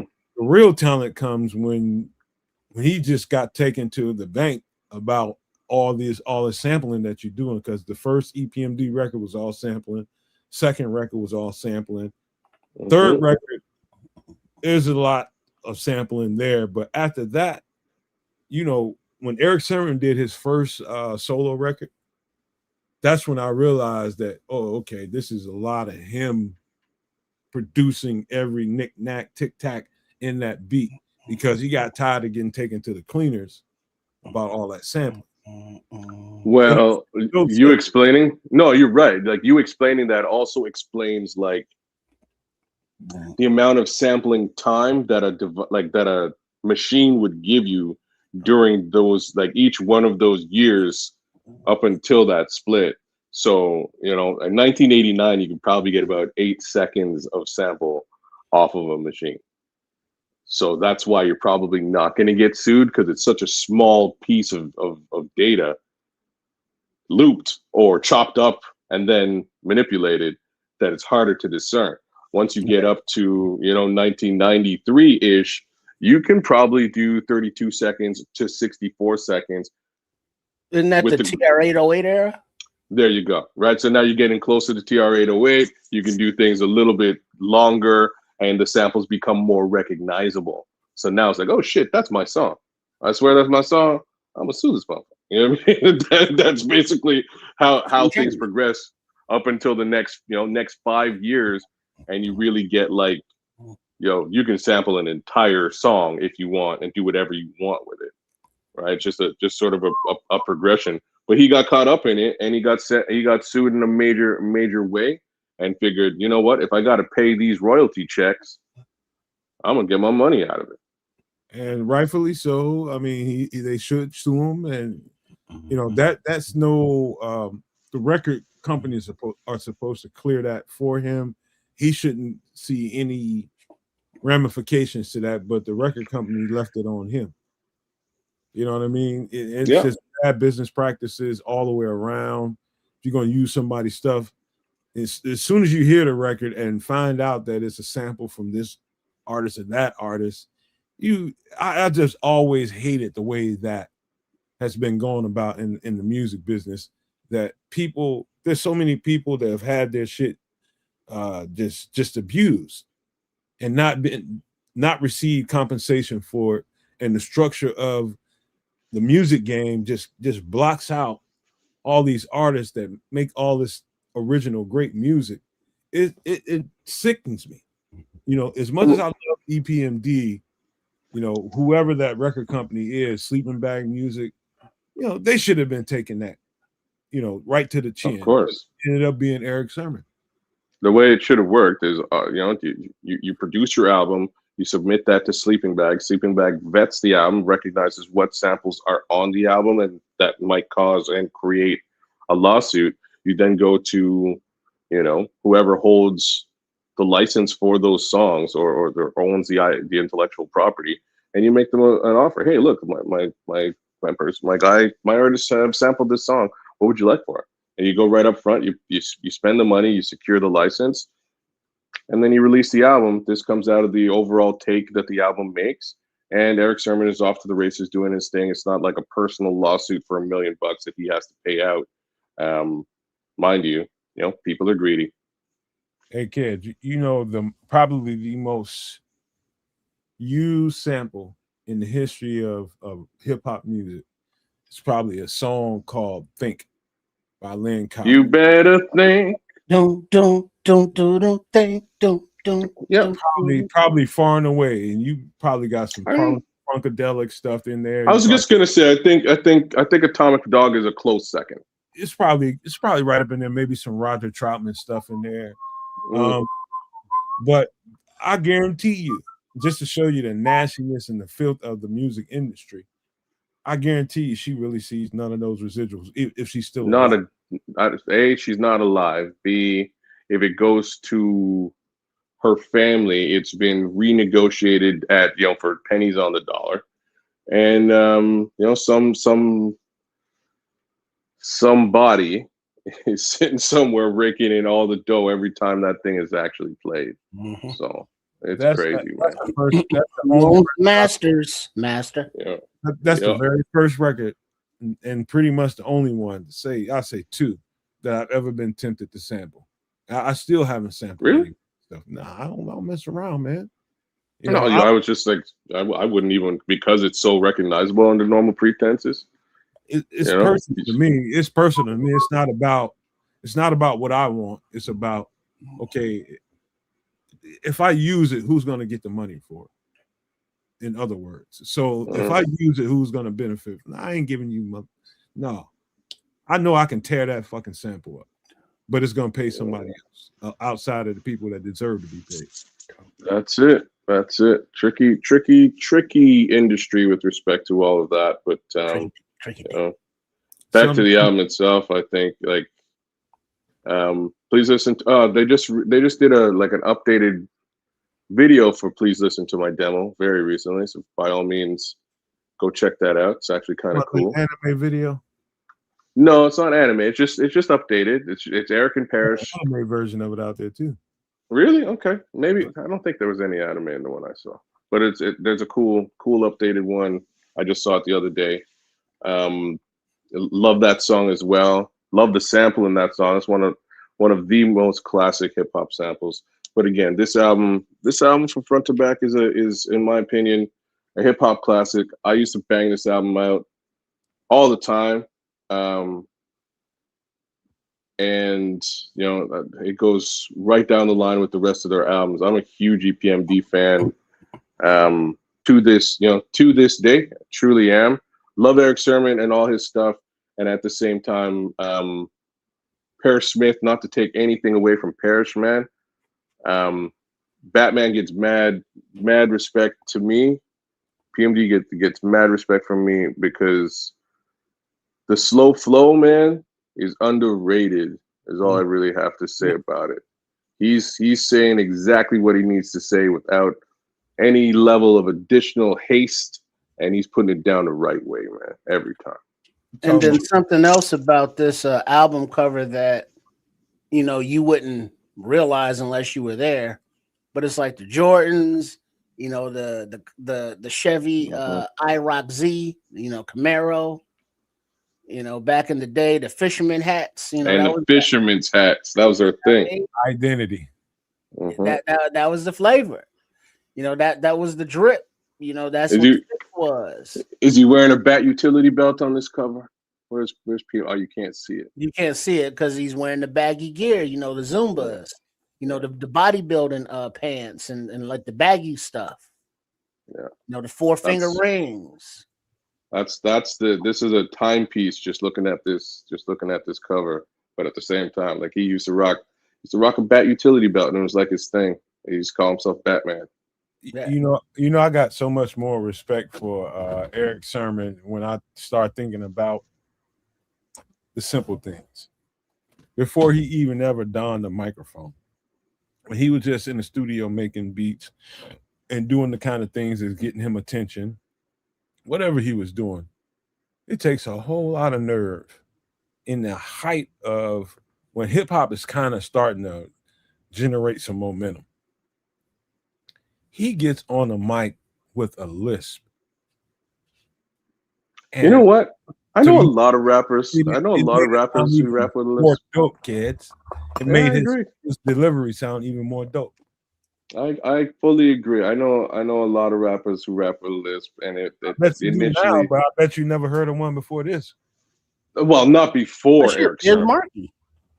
There's one, right? There's strangely a lot of them, and they wind up. Cool G Rap. Cool G Rap is one of the most famous ones, actually. His lisp is terrible. Good points, man. But I don't know if I heard. I did. You know what? I heard G Rap before I heard Eric. It would have been almost the same time, right? Like it would be around the same time. G Rap is Symphony is probably before this, so you probably actually did hear G Rap before EPMD, probably, right? But so something we didn't talk about with Nas is G Rap is like his mentor. Right. So G Rap used to record with Nas and write with Nas early on. And part of the recording piece, because of G Rap's lisp, G Rap only raps a bar at a time when he's in the studio. He raps the bar and puts it on pause, and then he'll rap the next bar. Unpause, rerun the tape, and he'll rap the next bar. Because his bar is so goddamn thorough. What you would, what I'm saying? You wouldn't really notice he has a list when you listen to him rap, but because it's authentic, but it's not a flow. It's not. It's edited. You ever heard "Road to the Riches"? Yeah, his album. Yeah, him and DJ. Talk about the song "Road to the Riches." Yeah. The song "Road to the Riches" kind of defines what you're talking about, kids.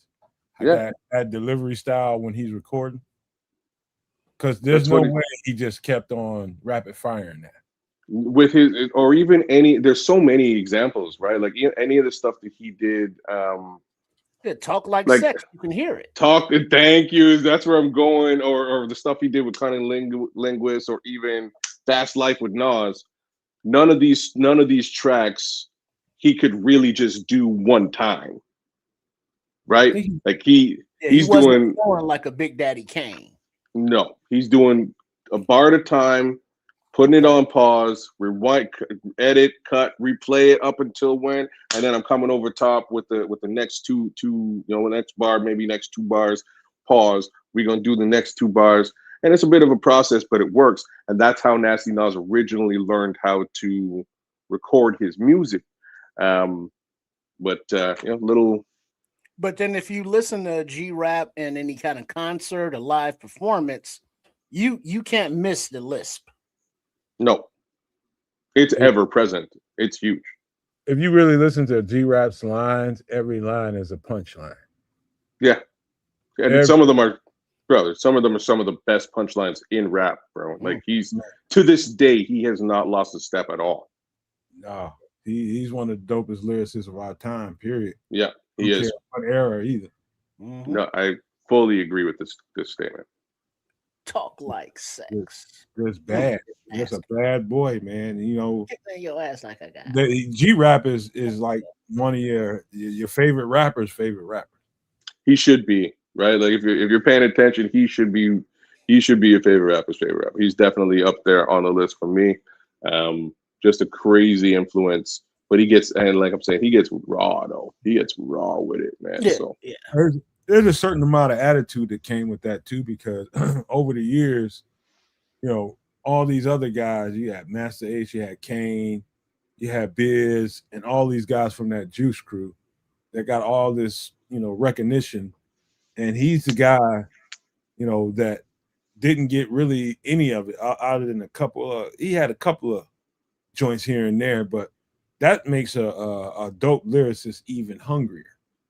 Is because he knows he's dope as shit, but ain't nobody really checking for me, and that's gonna make your bars even more dope. But he was also kind of an asshole in person too. Oh, was he? Did you get to meet him? He came, him and somebody else. They were in town for a show, and I was with Third Rail, who was doing the last crate over at WCRX Columbia College. Okay. It was a Thursday night mix show that he did, and he would have the underground hip hop artists of the time come through. Yeah. And this particular night, Cool G Rap and one of his guys came through. Not an MC, but he was just kind of like, "Yeah, I'm all that," and it was like, "Nah, fuck you." And so basically, the attitudes kind of leveled off once he realized that we wasn't putting him up on no pedestal, or we get down like I get down, like we get down. It's like, hey, yeah, we enjoy your work, but that attitude, that's not flying, homie. And so he realized who we were, and so it ended up being all right. But he's very let's say New York abrasive. What do you mean? That's a term. You know how people from New York can be kind of like over the top and like back off. I know what he means. You ever seen G-Rap in an interview? Yeah, I don't really pay attention though. I'm not sure. I'll tell you this. Every bit of what we were talking about having the nerve to be on a microphone and being a rapper with a list comes through in his interview, and the fat tongue and how he communicates. It's why you don't see very many interviews with G-Rap, is because he doesn't speak very well. He can articulate himself very well, but it just doesn't come across because of the lisp, and he knows it. And he's self-conscious. Yeah, you got that self-conscious thing going on. Yeah, I mean, but you would think as an MC that you've already worked your way through that, because obviously your voice is going to be out there, but hearing how he recorded, so he was able to hide the lisp for a better, term. And so it's a sore spot for him. It had as to be. Opposed to somebody like Biz who couldn't give a fuck and accentuated it. Biz is probably, if I had to rank hip hop, I'm talking about hip hop, not just particular artists. If I had to think about hip hop and what hip hop is, and if it had a face and a sound and a person, it would be Biz. Because Biz he just epitomized hip hop to me.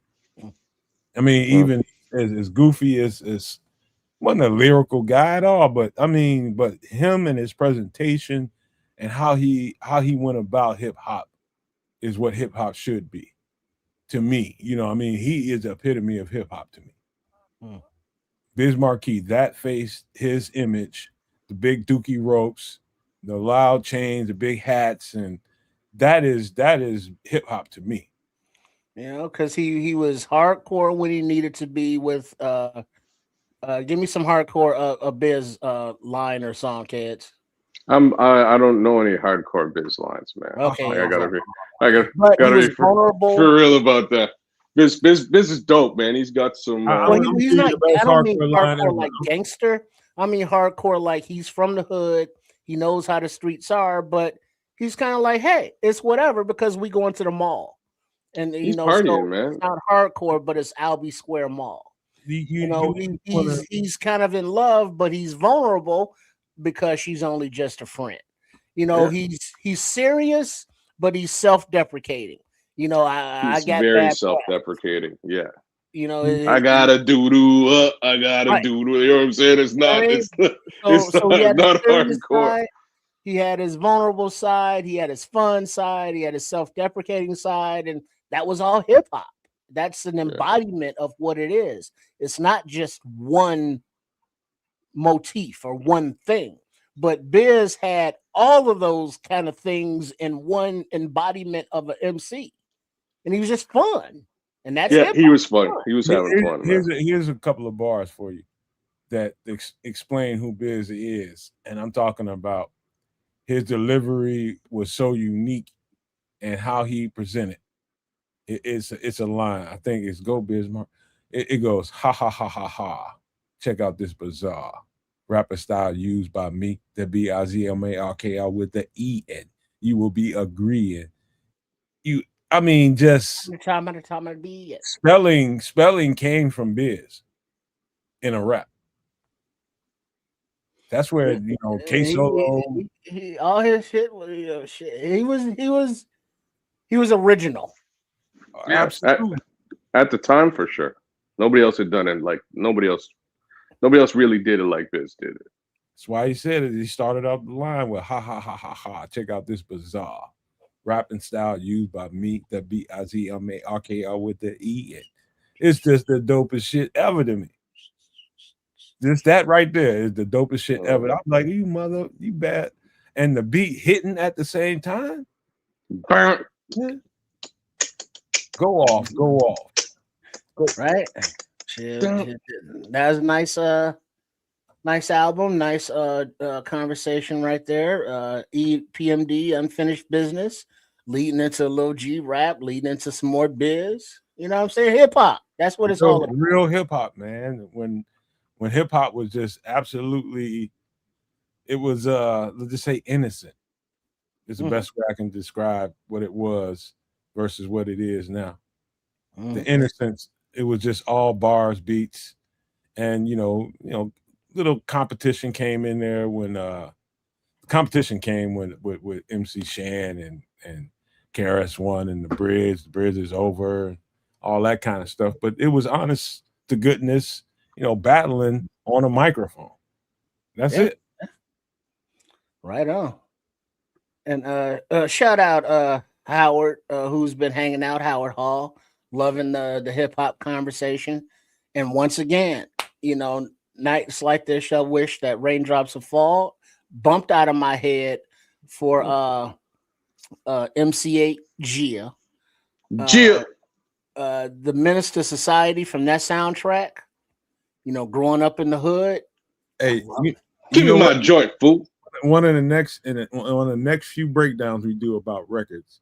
I'm just giving y'all a heads up and chat, stay alert, and give me some comments. Give us some comments in all 3 shows. We're gonna break down the dopest soundtrack you've ever heard. Minister Society. Spawn. Ooh. Yeah. It might be a little tense there, man, because I got some ideas. What was it might not even be rap. The Mario Van Peebles. He had a movie with Big Daddy Kane and was Father Time. About it was a Western and shit. Damn. They were out. That movie too. Isn't that a Western movie? Yeah. I know what you're talking about. But that soundtrack was pretty dope. It was actually a good soundtrack, bro. You're right. I'm sorry. I don't. I tell you a dope ass soundtrack that ain't got nothing to do with hip hop, but just dope from beginning to end. It's fucking Love Jones. Blow, not Blow. Check that. Not Blow. The other one where they were undercover cops. All right, let's not litigate the soundtrack. I mean, let's do this. Now I got to look it up. We're gonna have to do this on another show, y'all. We got We got to get up out of here because that can turn into another 2-hour long conversation, guaranteed. Because there's so many dope soundtracks out there. I'm about to name drop some shit, but I'm not gonna do it, y'all. We're gonna get ready to wrap this thing up because my man is in somewhere in the bum F's ends of Canada somewhere where it's probably somewhere where there's been some juice going on around him in the bed. Rush. There we go. Rush. 1991. Dope soundtrack. Check it out. Okay. Jason's Lyric. That's a dope. Jason's Lyric is a good soundtrack. So is man. Shit. What's the one with Tupac? With Janet Jackson? No. That's Jason's Lyric. Who's the Man? No, not Who's the Man. It's a hip hop record. The Show. The Show is a dope soundtrack. The Show's a good soundtrack too. That's not a dope soundtrack. There's one with Tupac and Domino primarily on it. I'm telling you, that's The Show, probably. Maybe. I'll guarantee it's The Show. I'll figure it out. But there's a couple. There's a few. But to be honest with you, like my dopest soundtracks for me probably might not have any rap on it at all. Yeah. Can't save it, man. Judgment Night. What are we gonna do? We're gonna do a whole other show. All right, that's a good one too, Trip. That's a good one too, man. Shut up, Trip. Stop. All right. We're gonna stop doing this. We're gonna call this a night. Canadian needs to sleep and get up early in the morning and sell stuff. So, big ups to all y'all in the chat, man. Big ups to Howard, man. Good to have you in. I'm glad that you enjoyed the show. Big shout outs to my boy The Scrolls for keeping us laughing as per normal. Shout outs to Shorty and Foster for coming through from BCP, AC Adam, Leo Factor, Corny Squalls #2, No Maniac. Big ups to you, man. Thanks for coming through. Shout outs to Crimson as well for being here through the better part of the show. FFG, man, I saw you out there, man. Shout outs to you as well. Good to have you as per normal. I think that's about the bulk of the list that I'll go through tonight. But next week I'll be back at it, back in the Ked Cave doing the regular thing, and we'll get to the regular fare. Same token, I'll be back on Sunday at home, and we'll get into into Bears, and maybe this time we'll talk about the fun jazz that is the stadium debacle, which we've been heroically ignoring. Because I'm just gonna produce that show. I'm just gonna let you motherfuckers rag it. You got no interest in that conversation at all, and I'm totally with you. It is a silly, ridiculous conversation to be had, and I guess maybe we'll just get into it real quick and get the heck out of it. Right on. Big up to everybody. We got a little OTA camp going on. You got video game covers, and I think there's an actual full release tomorrow. Settle down, Red Baron. Of something to do with the Madden game or commercial or something. And so look forward to that. But yeah, and then back with you Sunday night to discuss what's happened between then and now. So thanks for tuning in, everyone.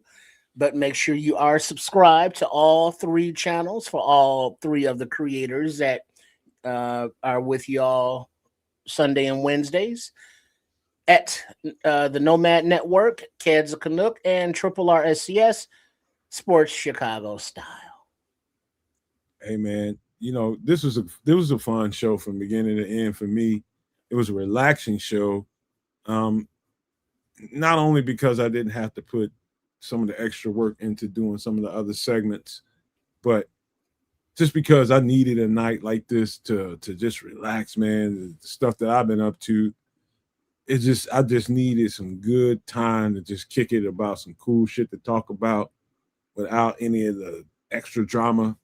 You know what I mean? These were great subjects, man. In my opinion, all the stuff we talked about with the Bears, Ben Johnson being aggressive at the podium, Caleb getting the conversation that came out of that, with Caleb getting the cover and Devin not even getting a wink at a cover during his era. That was all good shit. But when we got down into movie review and these record reviews, man, that's fun to me, man, because I think you guys know by now we're all thoroughbred hip hop enthusiasts on this show, man. All 3 of us, man. That's one of the fun things about these 2 guys for me, is that we have in common. We just fucking love hip hop. We just absolutely love it. And so we don't really speak on some of the stuff that's out there now because I'll be honest with you, I don't think either one of us are interested in a whole lot of it. And it's just not fun, but some of the stuff we talked about tonight, some of these records, shout out to the young guys that's making this music right now. Even though I'm not a fan of most of the stuff that comes out, I do support what you do, the best you can do to get any money you can get out of it, make some life decisions that are better, cash, put your money in the bank and, move different when you're out here in the world, man, because the stuff you say on the mic has real world consequences, bro, in this day and age. So just want to say that before we get ready to get out of here and say thank you guys for being here. Fill in the comment section on all 3 channels for us. Give us some soundtracks y'all want to break down.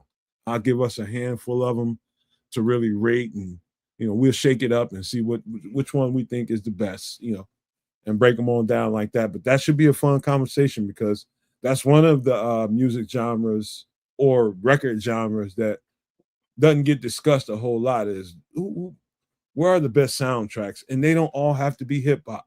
Just for the record, y'all, give us your best soundtrack. I don't care what genre it is, who made it for what movie, whatever it was. Could be a play or something. I don't care. But let us know, man. We'd like to hear back from you in the comment section about that and any other thing you heard on the show. Give us the feedback. We appreciate it because we will holler back at you. But I just want to leave everybody with these famous words. Love, peace, and hair grease, y'all.